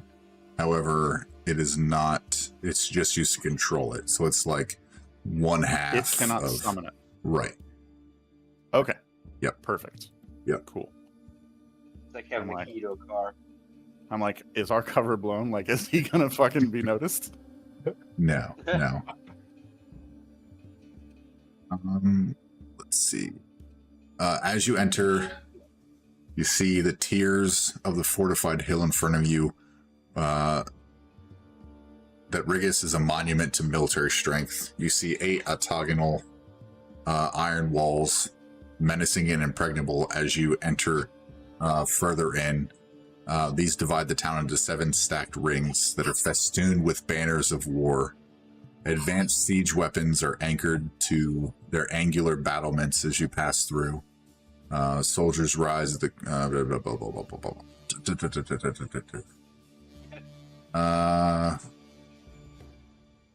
you hear calls of brass horns and the drum of marching boots and cadence calling, sung by the warriors honing their bodies for an unending war as you continue further in. Yeah, and you are all inside Rigus now.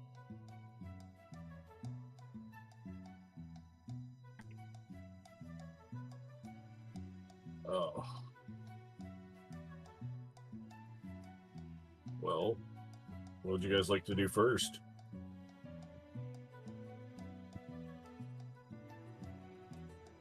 Idol kind of like shuddered, like, I don't know, there's something about being around the military that really makes me want to drink.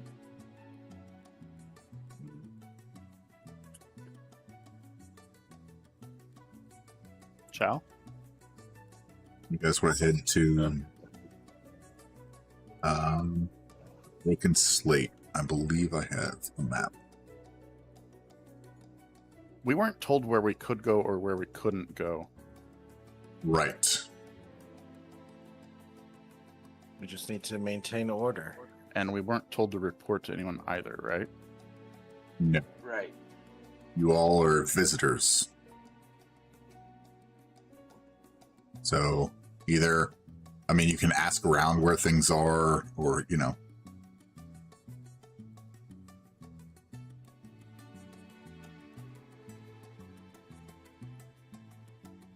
Stuff around.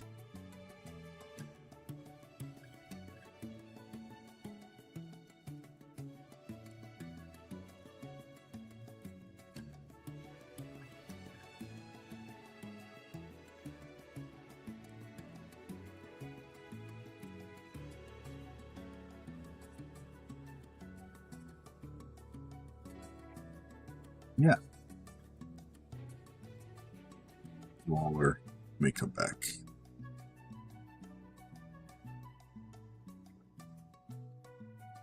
If Yeah, you see soldiers, and everyone has different badges on, denoting different ranks by different color badges as they walk in formation, out of formation, to and from where they're going.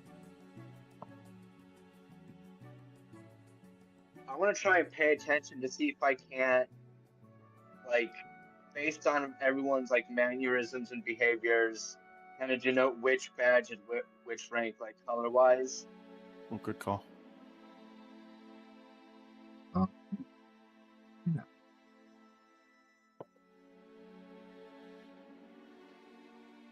And if I pop the drift globe up, is that going to draw attention? Do I feel like? Give me an insight check.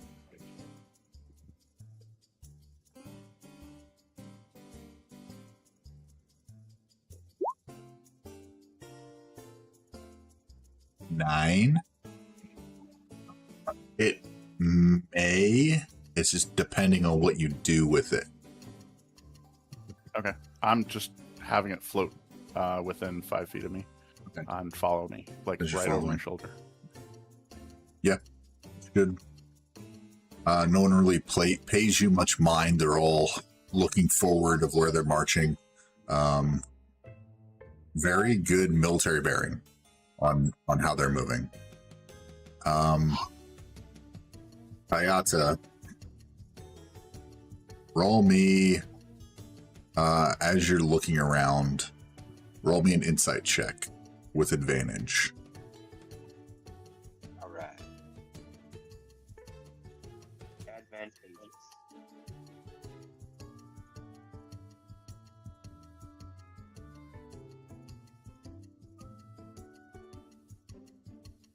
We're looking at a 10. Okay.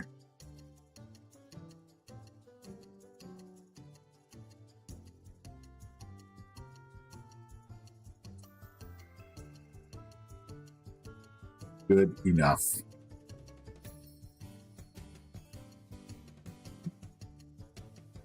You notice a few different militia badges of people going by.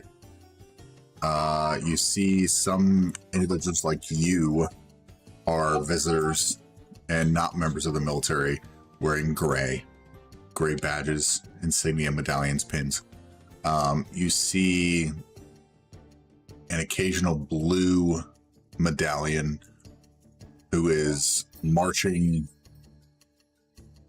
a handful of like green militia members with like green medallions or badges on them.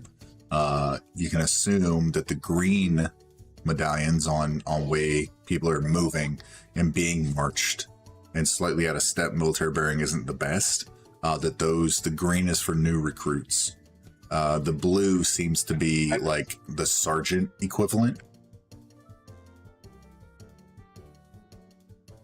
Then you're occasionally seeing as you continue to walk through, wandering through, you see the occasional red medallion, which you notice that the blue sergeant medallion individuals are saluting. So the red may be officers. So you have red for officers, blue for the NCO corps, the sergeant corps, and then green for the new recruits, and gray for the visitors.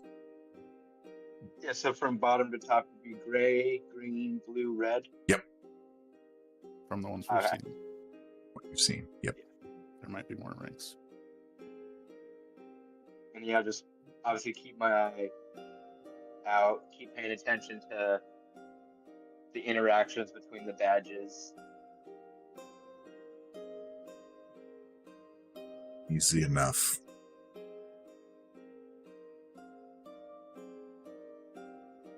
But where are you guys trying to go? Or how are you going to get where you're going? Where are you going? What are you doing? I wanna approach a military member with a green badge. Kind of do my little night salute and ask where I could find an inn or somewhere to get a drink.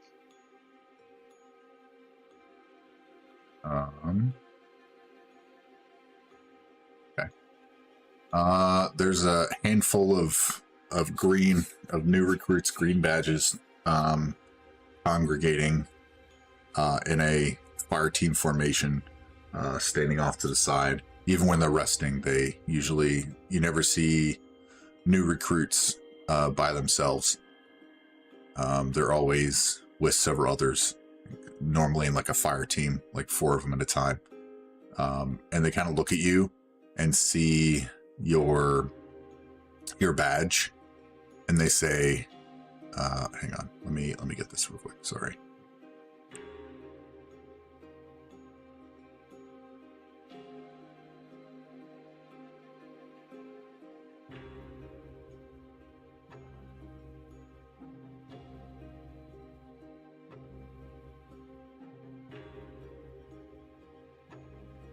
Who the hell?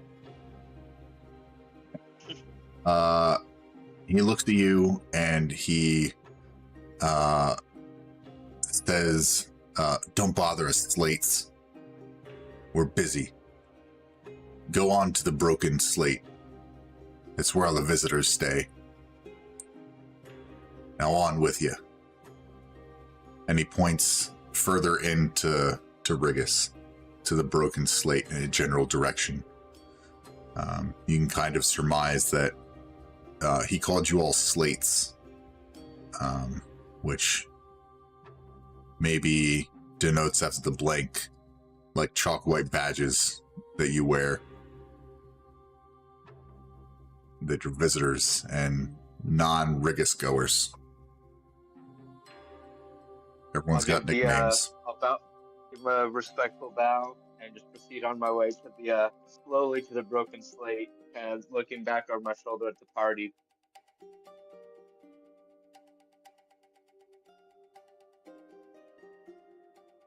If I should wave him over and say, hey, I know where we can get a drink, probably some food. Walking in this far in town, have we seen any animals whatsoever? You see occasional like falcons in like red and like rust red and like bronze like garb, little harnesses flying to and fro from different areas that may be used as messengers. Okay. But as far as any other beasts, no, there doesn't seem to be any beasts of burden, right? Yeah. Nope. Nothing else other than falcons flying around. Okay. And do they seem to mostly be paying attention to where they're going, or are they eyes in the skies?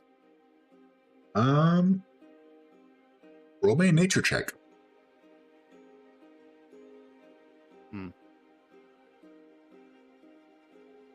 13. you can gather that amongst sending and currying messages, not much is missed throughout Rigus. Okay. Yep. Can I go ahead and roll stealth just to try to blend in a little bit more? Okay. Yep. Give me a stealth check. Be it popping up my hood for Yep. Ariel or trying to stand in crowds. 26. You disappear behind Tal. It's completely gone. You guys continue There to was an walk. echo here. It's gone now. Echo's gone. I'm gonna message Falmir and tell him that I'm staying close, but that we should try to not draw any extra unwanted attention. Yeah, it sounds like a plan. And then also, back at the castle when Mimir spoke to you, did you take it out by chance?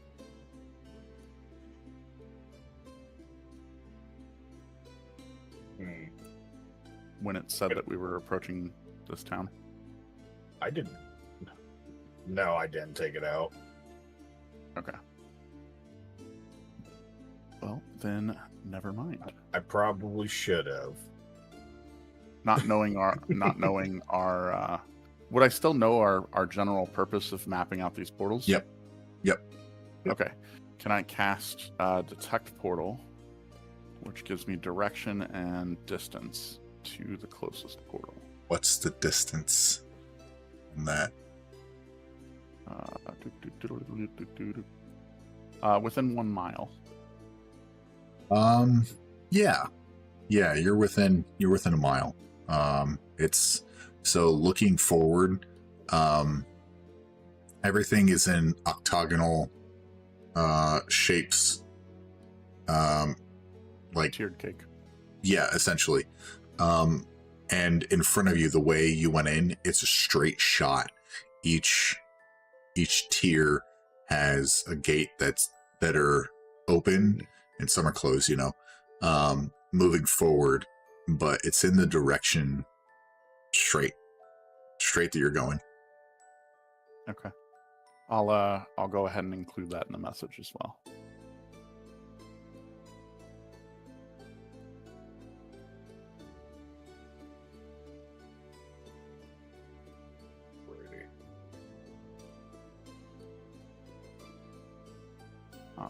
But I'm hungry.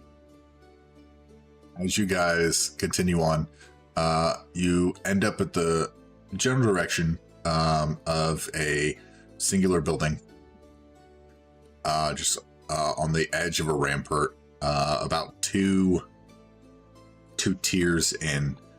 Before each tier entrance, there's steps, just large steps, granite steps that rise to the next tier. Let me actually get your tokens because I keep forgetting to grab tokens. Copy and paste. All right. Broken slate.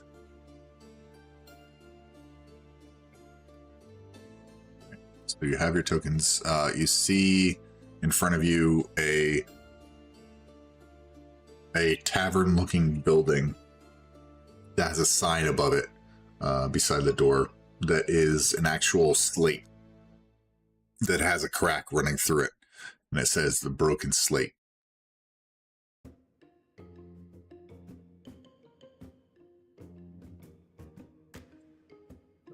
That's where we want to go. Well, let's head in, boys. Boop, boop, boop. Can't move any further that Invisible way. wall. Oh, really? Yeah.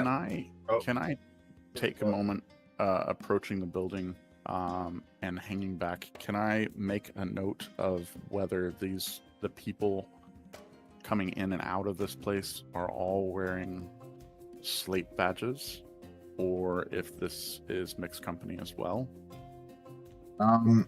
As you enter, you see the majority of individuals with slate badges, with gray badges on them.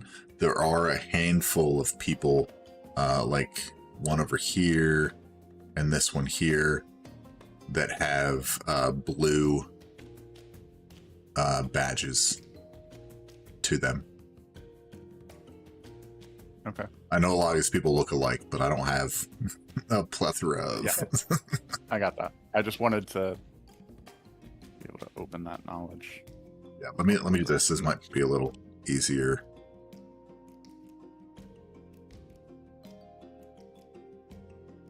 Down here. Yep. Yeah.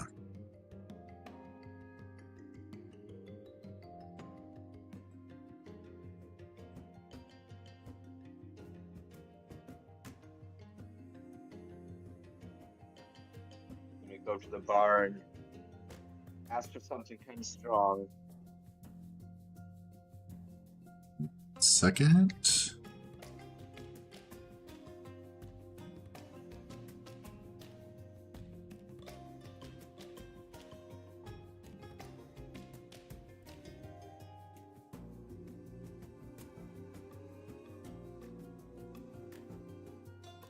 Okay.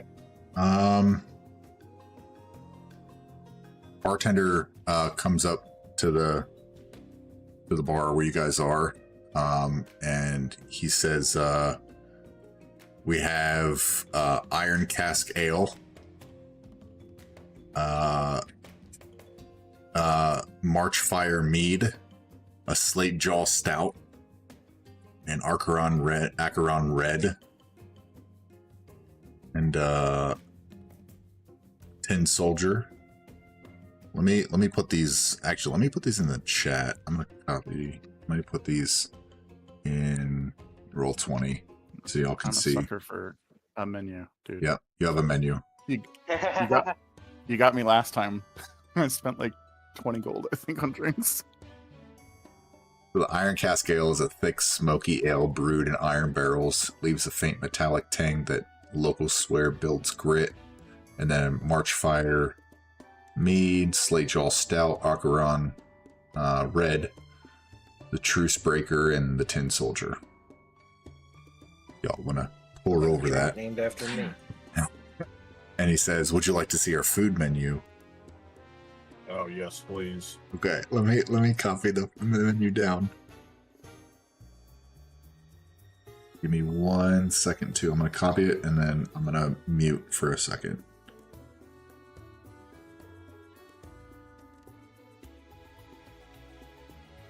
Hello? Oh, okay, no.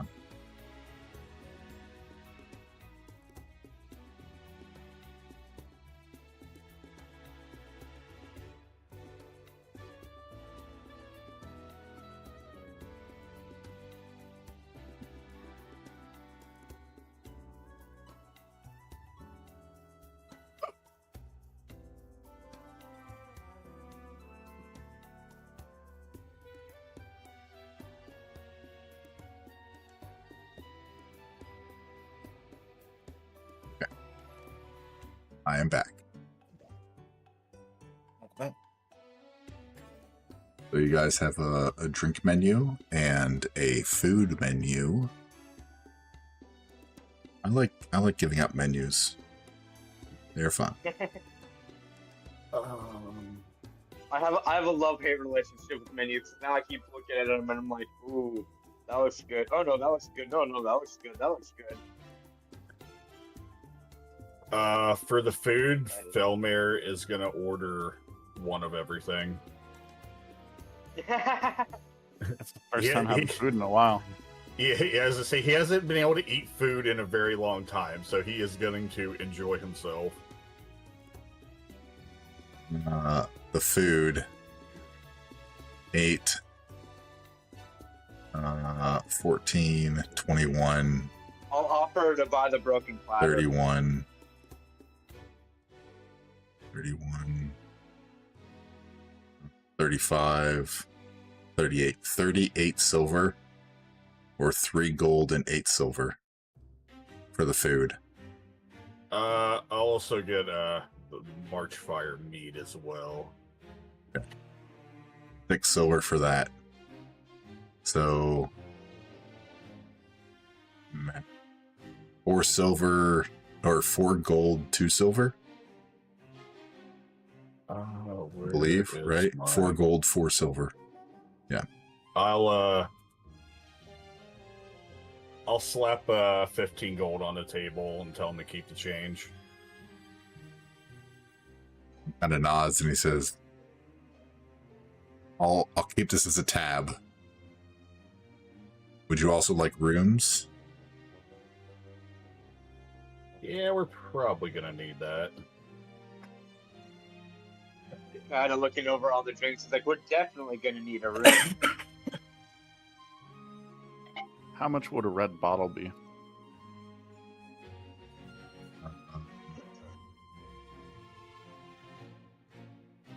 Or if we're on red, wine.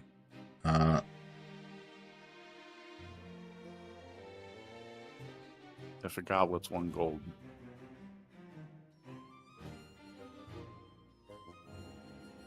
Bottle's probably like 12 That's servings. pretty big. Let's go 8 gold. Yeah, okay. Yeah, I was thinking 8. And as the bartender gives you a bottle, he says, 1 bottle's worth more than most mercs' armor polish. Don't spill it. Okay.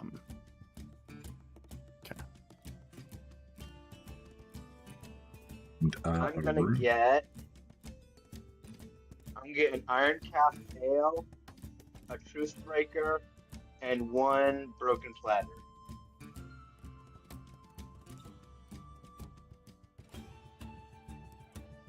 what was the first thing? Iron cask? Iron Cast Ale, a Truce Breaker, and then Broken Platter. 2 gold, 4 silver. Yep. So it says the rooms are 7 silver pieces a night. And each room has, well, there's 2 different types of rooms. There's the rooms with 4 beds and the rooms with 1 bed apiece. The officer's suite is the one with 1 bed, and those are 2 gold per night. And the traveler's quarters are 7 silver pieces a night. They're all available. Look at that. You said 2 gold a night? For the officer suite. I'll put down for an officer's room.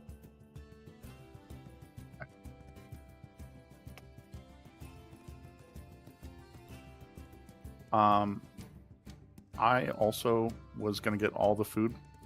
I'm gonna get truce for myself, 2 10 soldiers for myself, and the bottle of red. But I'm gonna have the bottle of red. I'm not going to drink it. I'm gonna deliver it to the officers. Smart. Go ahead and add that up and subtract it from your inventory. I have.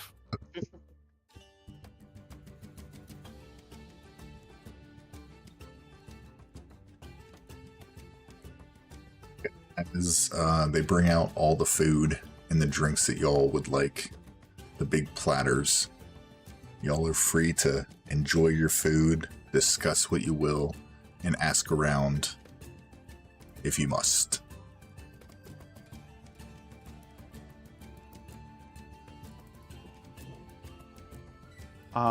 As I'm walking through the room, I'm going to take the long way with the bottle. I'll tell the party I think we could probably sit in here in the upper right-hand corner of the map. And I'm going to try to listen in on conversations, eavesdrop, if you will, as I walk towards the officers at all of the tables that I walk past. Are you looking for officers at the table? At tables? No, I'm listening for general topics. I'm listening for any special accents that like grab my attention as echo. Not really trying to memorize them or study them at all. Just take note of accents that stand out. Okay. And I'm kind of just walking past. You hear a few different accents from a few different locations of the visitors. They're all speaking in common.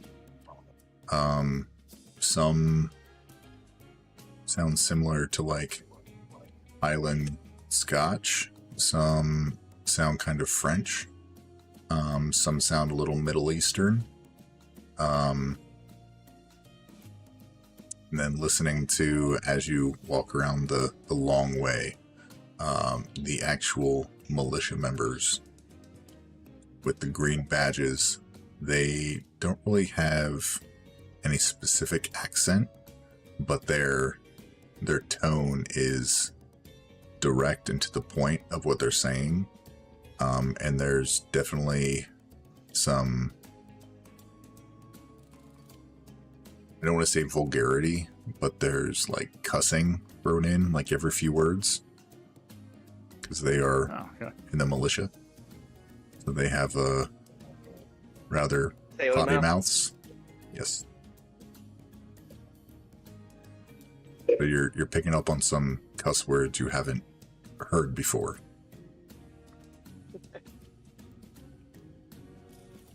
Awesome. I will definitely learn those.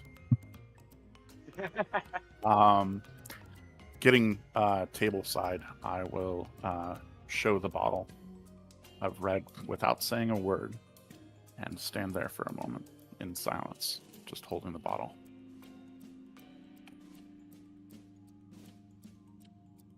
Waiting to be spoken to. Which table is that? The officers in particular. So they're, Fire. you don't see any officer ranks in here. Oh, okay. Yep. Okay. I thought you said that these two had something that wasn't. Did. Believe I said they had blue. Yeah, okay. So they're My like bad. sergeants. Okay, perfect. Yes.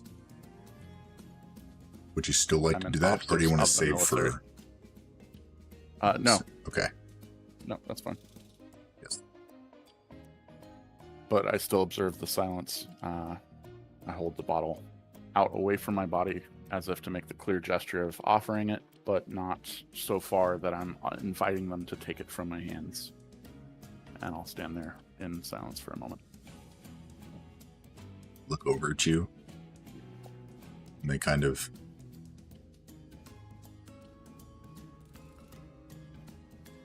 stare for a minute. And, with some choice cuss words, they say, are you offering that bottle? Yeah, we'll greatly take it. Oh, okay. They're talking to me. Yeah, they're talking. Um, Take it from the I slate will- if you're offering. yeah, I'll walk towards them and extend it further away from my body. I will make mention that we are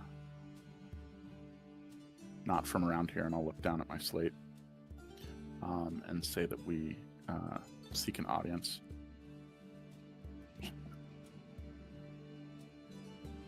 Who do you seek an audience with as they kind of take the bottle from you and uncork it and begin to pour 3 glasses out, one for the two of them and one for you?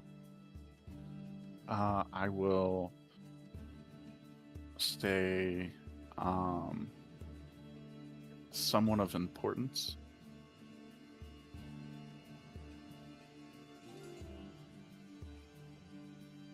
And when I lean in for my poured cup, I will say that we need to gain access to the portal.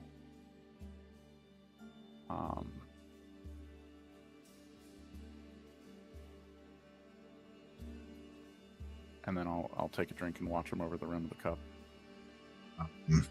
Roll me a persuasion check.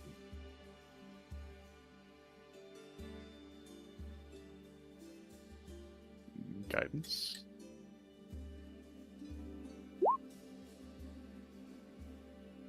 $15, $18. 18. They say,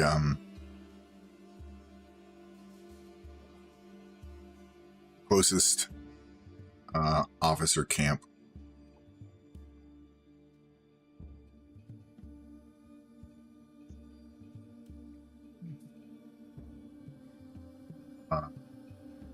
You're looking for someone nearby. Our major is in their command tent. Last I knew, Major Kalar, Kalkalar.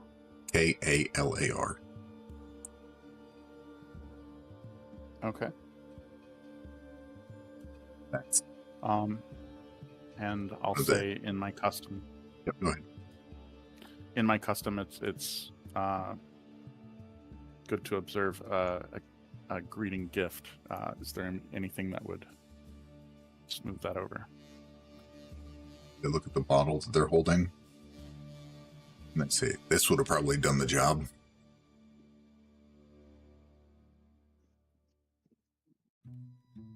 As they pour another glass. Okay.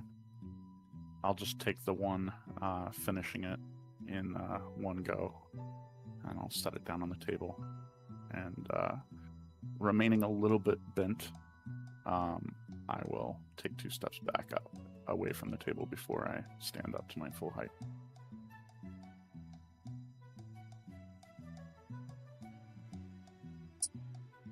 Walking back through the tables, can I kind of drop in coded words using Thieves' Cant that, what do I have to do to be able to restock or buy goods? Just looking for somewhere to spend hard-earned coin.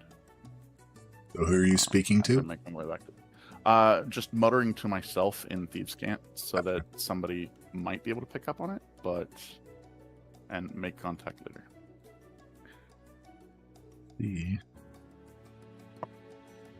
Easy enough.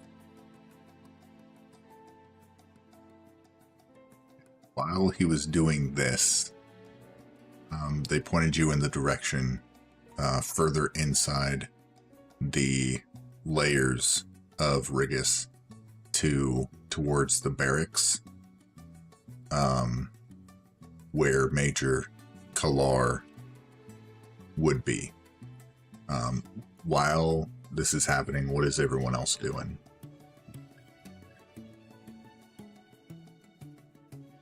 Trying to eat my food, looking at my drink. I notice Echo brought the sergeants the bottle, and I'll kind of look over at Felmer and kind of chuckle. I'm like, hey, a little booze. Those are probably the 2 only ways to get through these metalheads. I would know. I used to be one.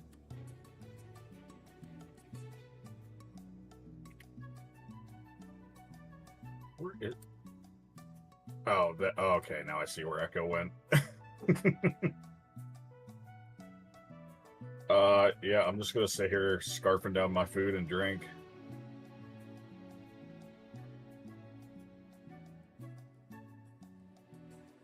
I'm gonna proudly state I am not made out of tin.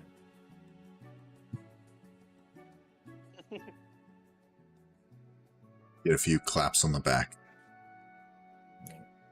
Not made out of tin. Do I have?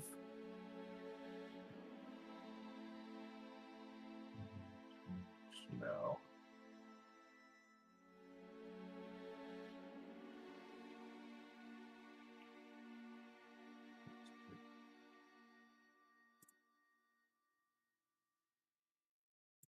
Hmm. What's up? I was just looking through my double checking my inventory for something. There was like a military type. Maybe pre-battle? I'll use message and reach out to the different party members, walking into the room and finding myself alone with all this food.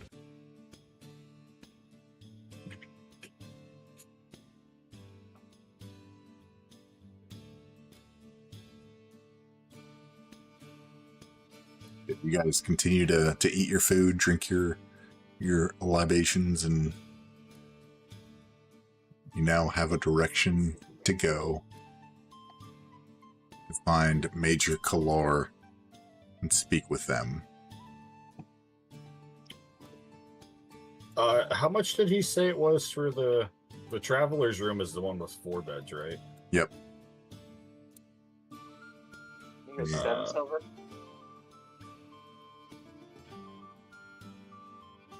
Place this in here.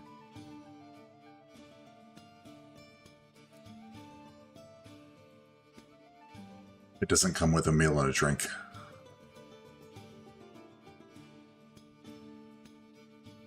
Neither of them come with a meal and drink. Just the rooms. 7 silver. 7 silver. I'll oh god, I don't know. I'll give him 5 gold. Say we want. I don't know what the exchange rate is for this stuff. And 10 silver per gold. Yes. Okay, yeah, I'll give him 5 gold. Give us a couple nights.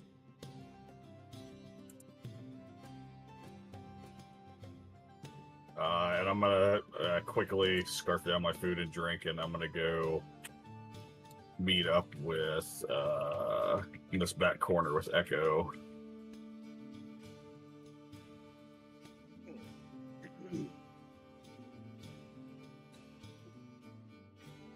Party meeting. You meet him. I'm gonna kind of look around to make sure we're alone, and I'm gonna pull out the Mimir and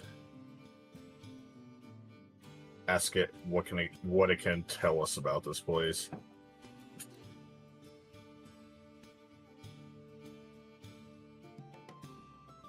The Mimir rises from your hand in a shaky, particled voice, says, Rigus, Rigus, gate town to, error, residence, set, error, regional effects, not found. Then it shakes and sparks and lands back in your hand.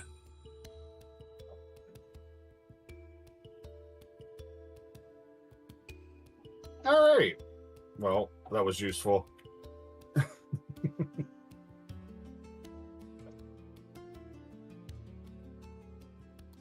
The table has a full spread of food sitting in front of everyone's seat as you come in. Oh, there's more food?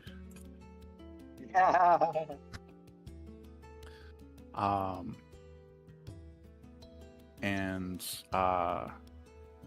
finishing the food that I have on my plate, I would like to go back to the bar and order 2 more bottles of red. Another 16 gold. Okay, order done. One I stuff very far down in my bag, and the other one I leave near the top. would I have heard about what all the officers' suites entail? Um,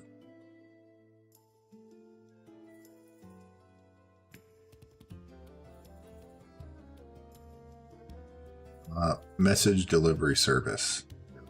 Yes, that's what piqued my interest. Yeah.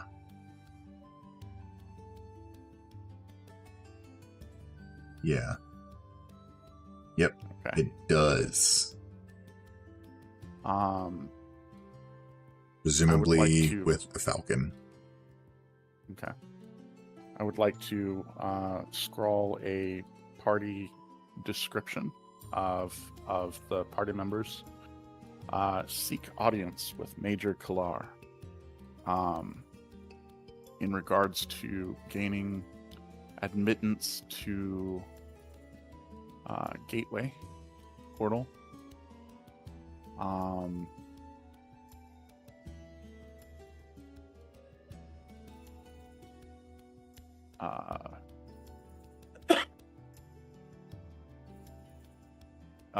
I'll say that will be available here in the morning for a reply or escort or whatever. But will be available at the Broken Slate until morning. Okay. Easy enough. You hand it over to the bartender, who steps just outside, and through a little window you can see him tie it to the leg of a falcon and send it off. Okay. I'll go ahead and slide an extra gold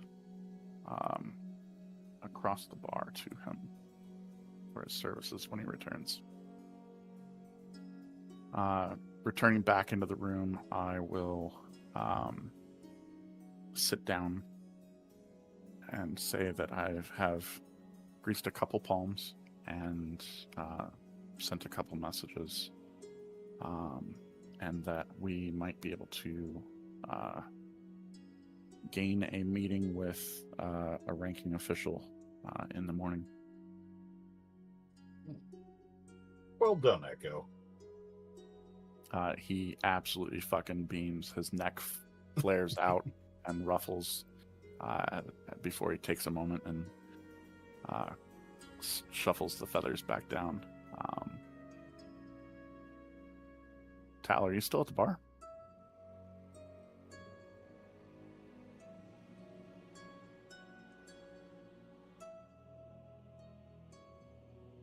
Okay. I think that one is the code.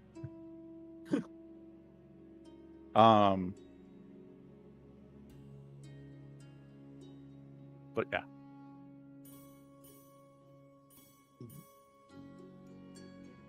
Yes, well, hopefully it will be easier to get to this gate than the last one. Everyone has tasks, and many hands make tasks easier. I suspect we'll have to play our parts.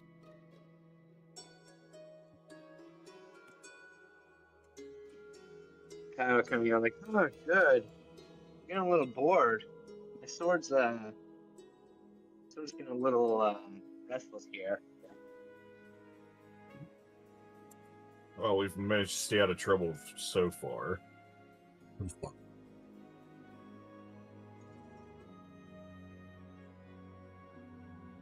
About.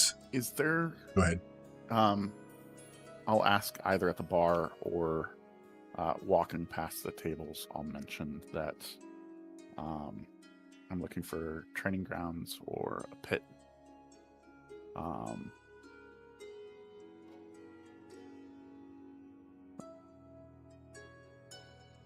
Somewhere to...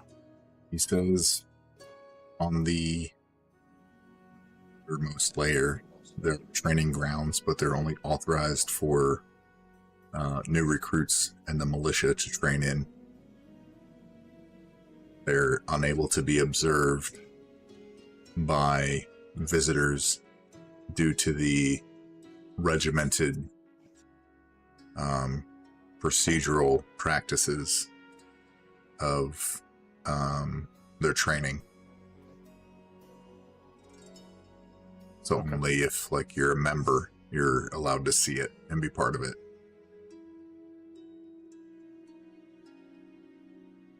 Okay. I'd be like, "God damn, I'm bored, but not that bored."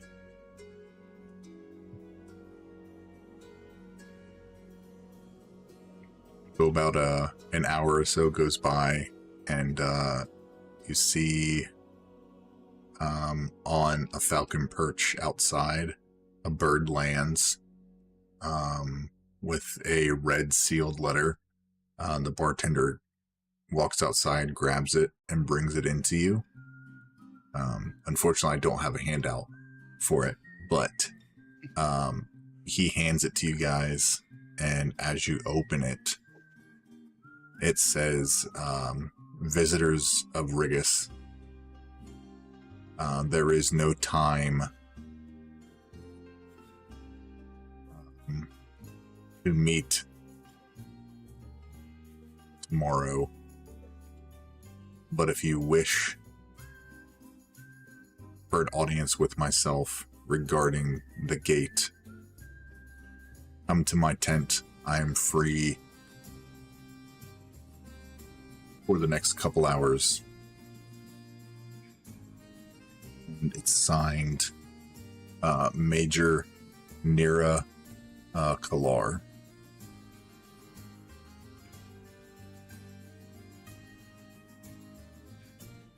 Okay. And you get the sense that the way it was scribbled down, that the Major may be much too busy to go track down visitors and have a meeting. I didn't really expect that. I'll go ahead and throw the parchment on the table after reading it, and kind of start grabbing scraps, and finish a little bit more food hurriedly. I'm gonna read over the letter and just kind of like, so we got to track this guy down tonight, huh? For today, what time is it right now? It's about 11 a.m. Okay, it's definitely not nighttime. Okay. Yeah, so we got plenty of time to go find this guy.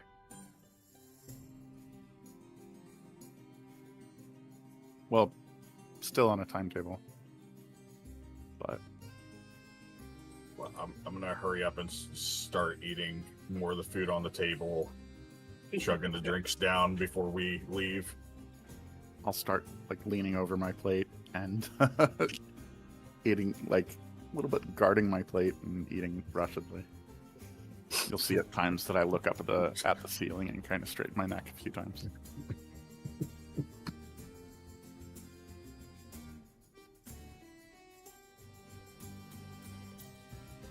You recall I'll the finish my direction two that drinks. that the NCOs, the sergeants, pointed you in.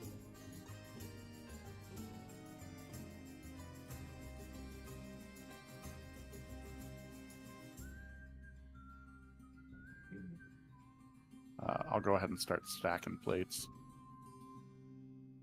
Cleaning up. I like it.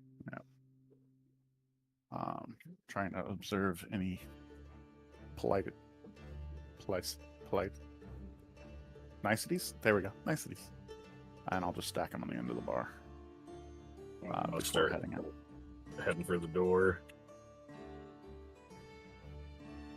While I'm standing over here putting the plates on the bar, do I happen to observe anyone that's making eye contact with me from the Thieves' Cant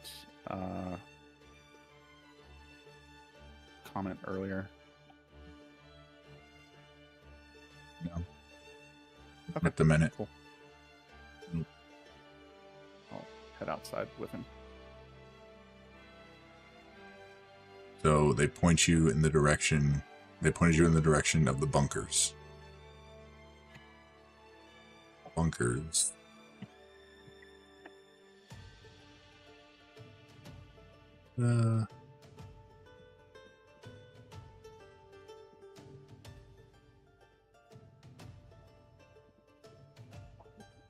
If you go further into the next level of a layer of Rigus, there are like tunnels that begin to start in the layers, and you're guided into a tunnel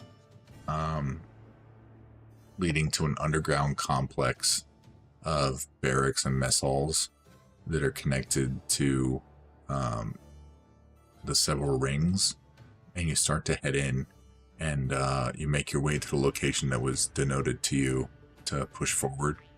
And let me get you all over to reputation.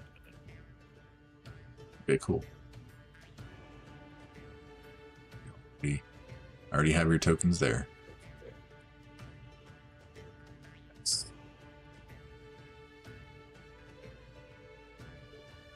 You're pushed in the direction of this area, this entrance here, whether by asking individuals as you go by where Major Kalar's tent is, or just kind of listening and making your way. There's a banner outside the tent that is that has a red badge of Rigus on it, which denotes an officer's tent. I just tried to move the bird. Do you want to resummon your bird? No. I would rather not have my bird eaten by things that determine it may be a threat or It's whatever.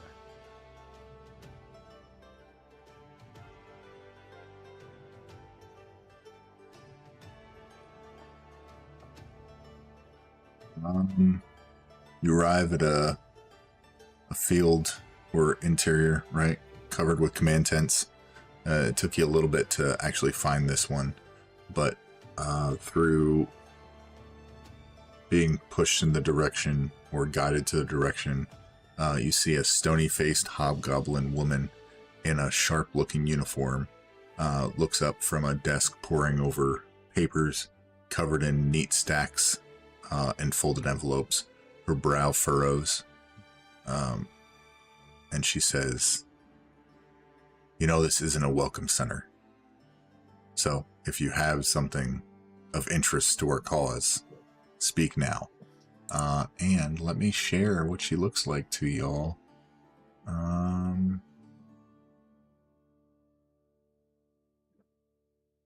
Go to everyone.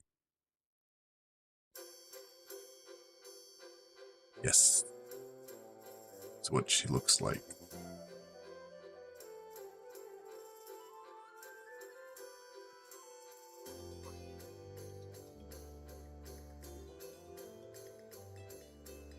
I'm very busy, so speak plainly.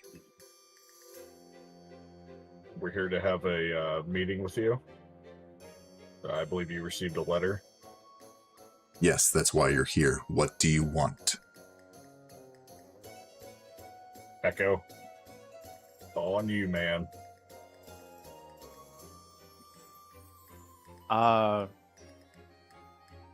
We seek admittance to the portal.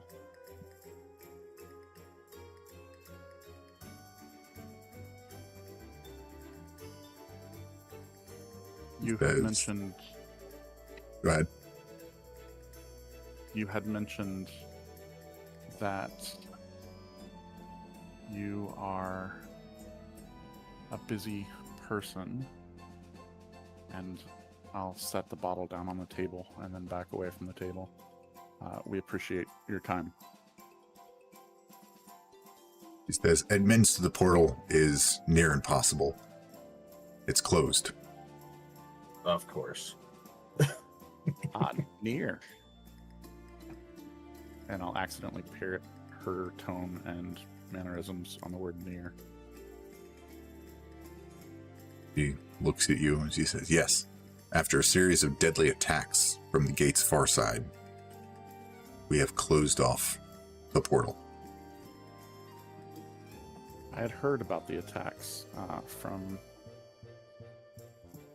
Shu, Corporal Shu, who met us out in the field. Do you have any leads? He says, assaults on Archeron are common, but these attacks have been highly effective and have caught our defenders off guard each time. We have extra troops defending it, but the attacks exploit every shift change and flawed positioning. Do you wish? When I'm putting Yeah. the bottle on the table, can I take a look at the paperwork that's on the table? Yeah, roll me a perception check.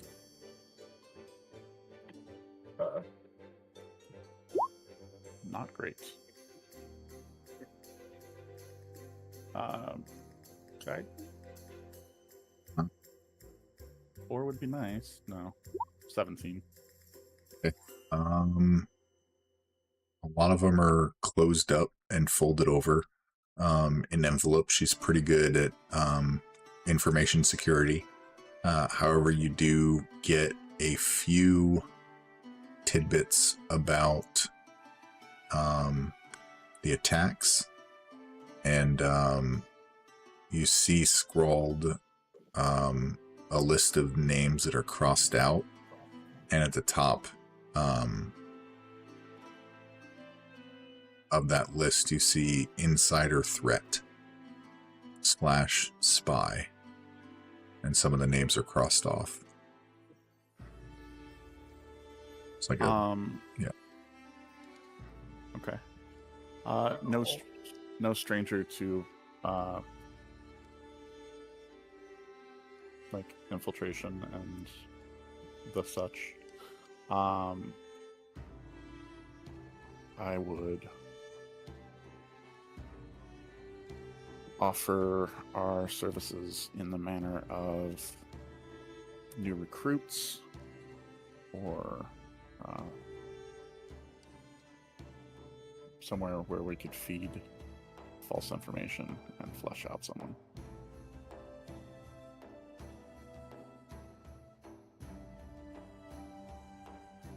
What is your business with the gate? You just want to head on to Acheron? Is that your interest? Do you have friends through the gate? She kind of stands up.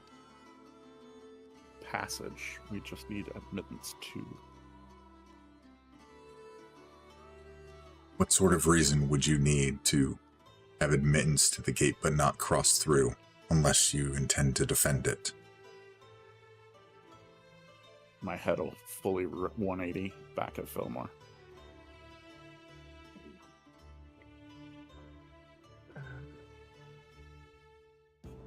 A little robot guy came by.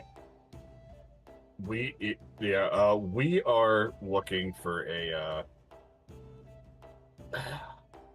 my god, the freaking name of those robots just freaking escaped me. Rome?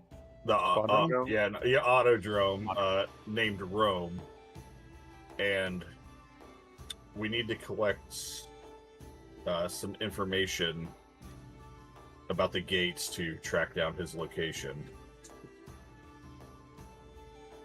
And you think this Rome is through Acheron? And one of the layers of Acheron? We know he's been here. We're not sure if he's still here or he's moved on.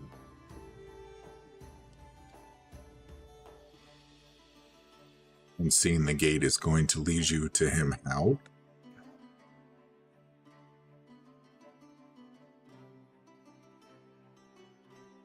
I don't see any harm in showing him the menu.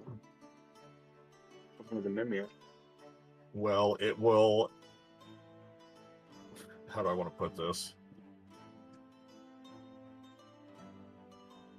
It'll help us narrow down his location. Within Rigus.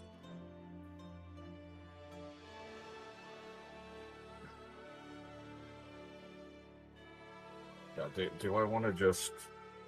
We're documenting details about the portals to trying to gain information and follow breadcrumbs. There we go. By all means, if you want to pull it out, but I'm slightly hesitant. I kind of wanted to keep that close to my chest, unless we absolutely have to. But why let you run that? we're basically following breadcrumbs to track him down. He kind of looks at all of you, looks at the bottle of red.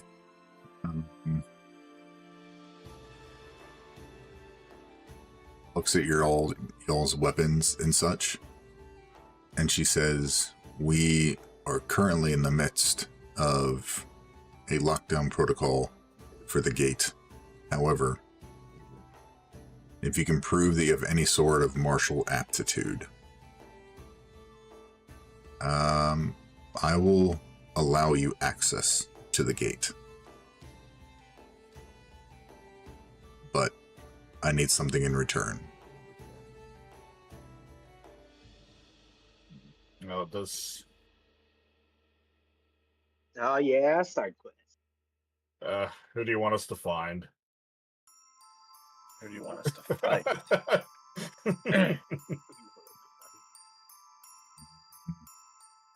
Can I very dumbly start naming off any of the names that I've seen?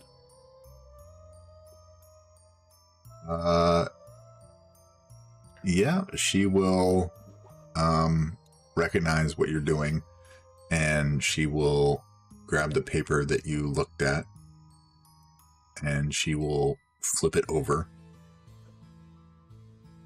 He will look you dead in the eye and says, well, now to be honest, you have no choice. You've read into documents of potential spies and insiders that may be feeding information across Acheron. I'll start cocking my head side to side as if trying to figure out where the aggression is coming from. You read a major's private... Yeah, no, I get it. I get it. Echo's not sure.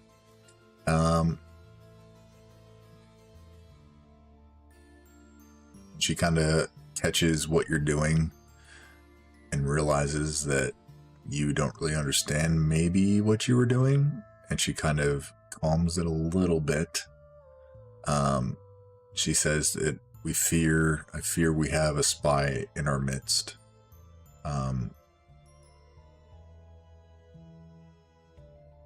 If you can end the threat and find the spy, we'll allow you access, and things like this also require monetary incentive. Usually gets the job done better than just a promise. I will give you each 1,000 gold, and you will have your choice of equipment from the Rigus Officer's Armory.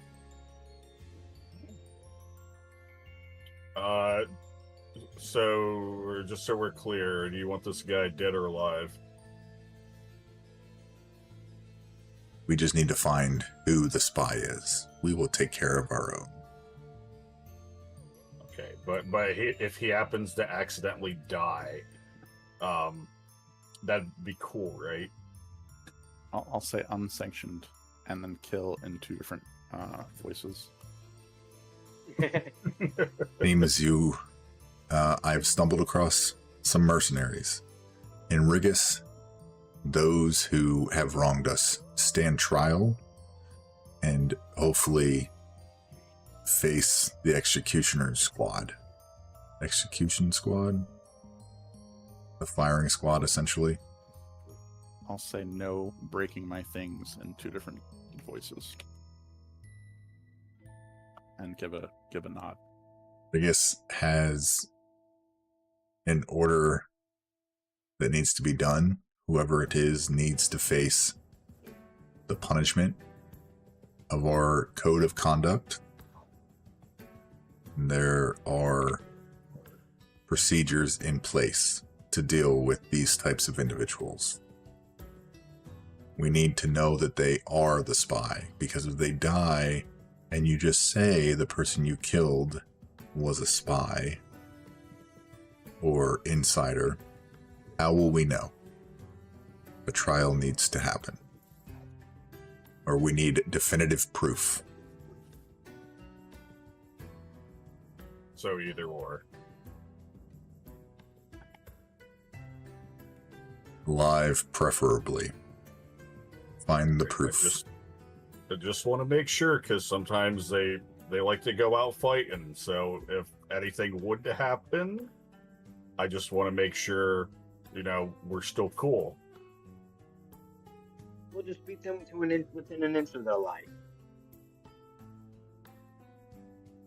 Let's hope you asking this question means that you agree to find the spy.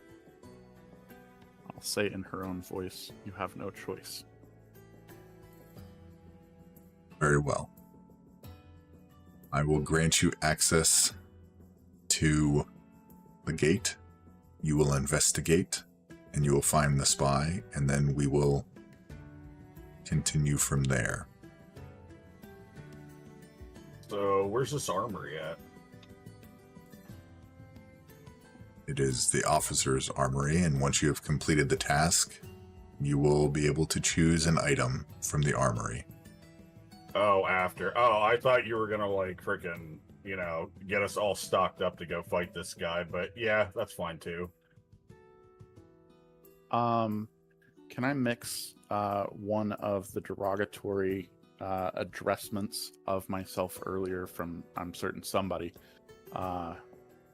calling us slates, and mix the word no before it and take the badge off and hold it, trying to suggest that we get conscripted so that we can fall in and play the parts better. He takes your gray slate, all of yours, if you all offer yours up, everyone's. Yeah, I'll offer mine. Yeah. Yeah, I'm taking it off. And you notice that she is wearing a red badge, but it has a gold border around it, with 2 slashes in it. She reaches into a crate nearby and rifles out 4 new badges, and they are red as well, but they have a gray border with 1 slash in it. This will let those know that you come across that you are conscripted from an officer and not to be bothered, and you are doing the work and the instruction and commands given to you from an officer. I'm gonna send a message to Kayada and say, hey, we should go back to those recruits that were giving you crap and tell them to suck it now. Adam he gets this hitting grams.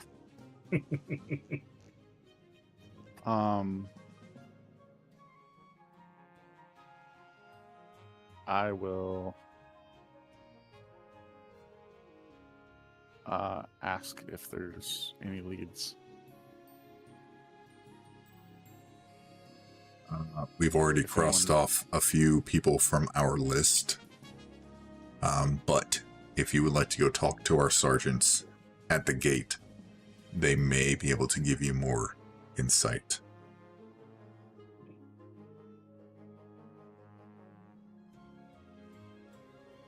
When she says at the gate, Did she mean the portal? Yes, so she explains that the portal, the gate portal, involves following a long tunnel to a massive mechanical lift that leads to the actual gate, but it's closed down currently. And there are Rigus forces that are standing guard of the gate itself. And there are 2 sergeants that are in charge of Rigus's forces overseeing the guarding of the gate to Acheron. Okay.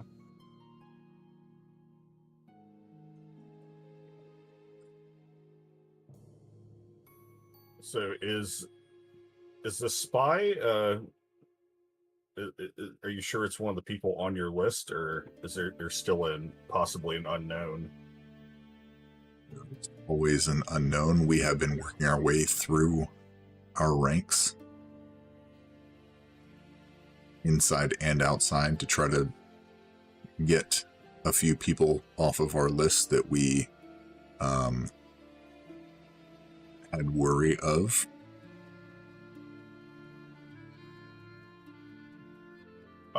Would we be able to have a list of those who are left so we can help you narrow that down?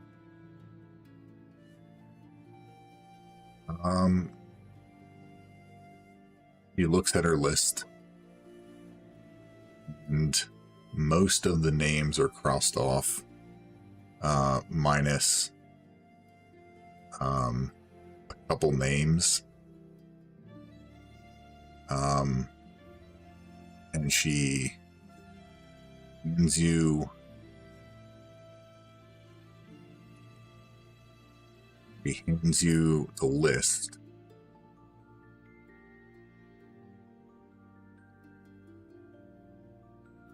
Let me find a couple names real quick. I'll message Kiara in the meantime. Now you are part of army. Now you can fight.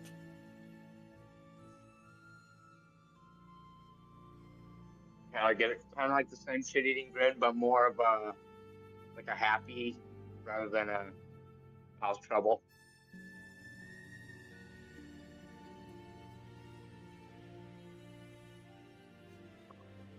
I give a couple too many nods. Excited. I'm gonna message Echo and say, hopefully this one doesn't plane shift out when we find him. I would have fucking got it if it turns out to be Balsa. 2 names on there. Let me put them in the chat for y'all.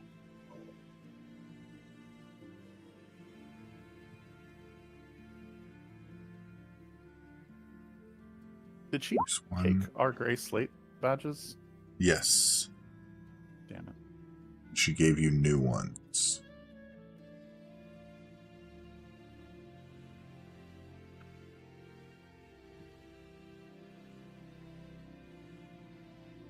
Private Vexen Rull and Sergeant Darrow Helm are the names. And she says, this is a living document. So speak with my sergeants at the gate,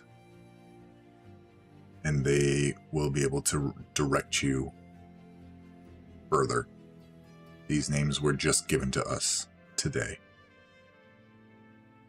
so they may have more insight on them.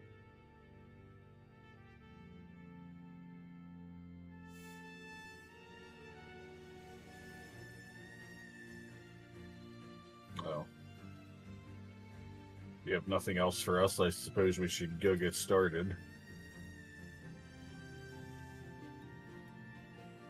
I have nothing else. Head to, and she points in the direction of the long tunnel.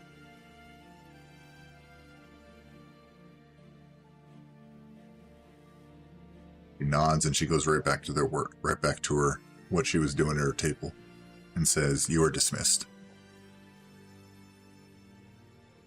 Echo hangs back a second. his head Yes, turns, sir. watching everyone leave, and then snaps back to her. And he will perform a salute as he is observed before walking out of the tent backwards. Easy enough.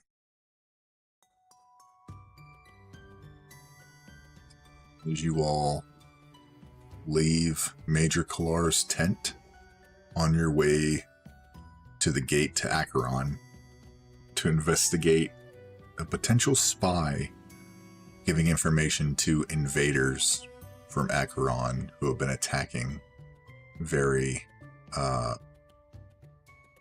poignantly and specifically bypassing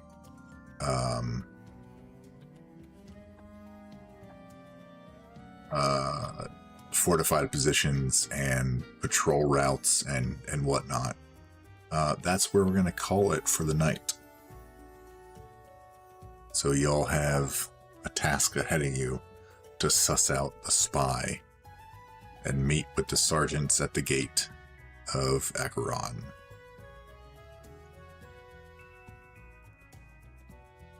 Yeah. But yeah, that'll do it for the night for us. Let's say goodbye to our players before we sign off for the night. Across the way, we got Nameless Orange. Where can we find you, my guy? Everybody, you can find me on the YouTubes at Nameless Orange Plays or on Kick at Nameless Orange. Nice, the nerdy nobody. Where can we find you, dude?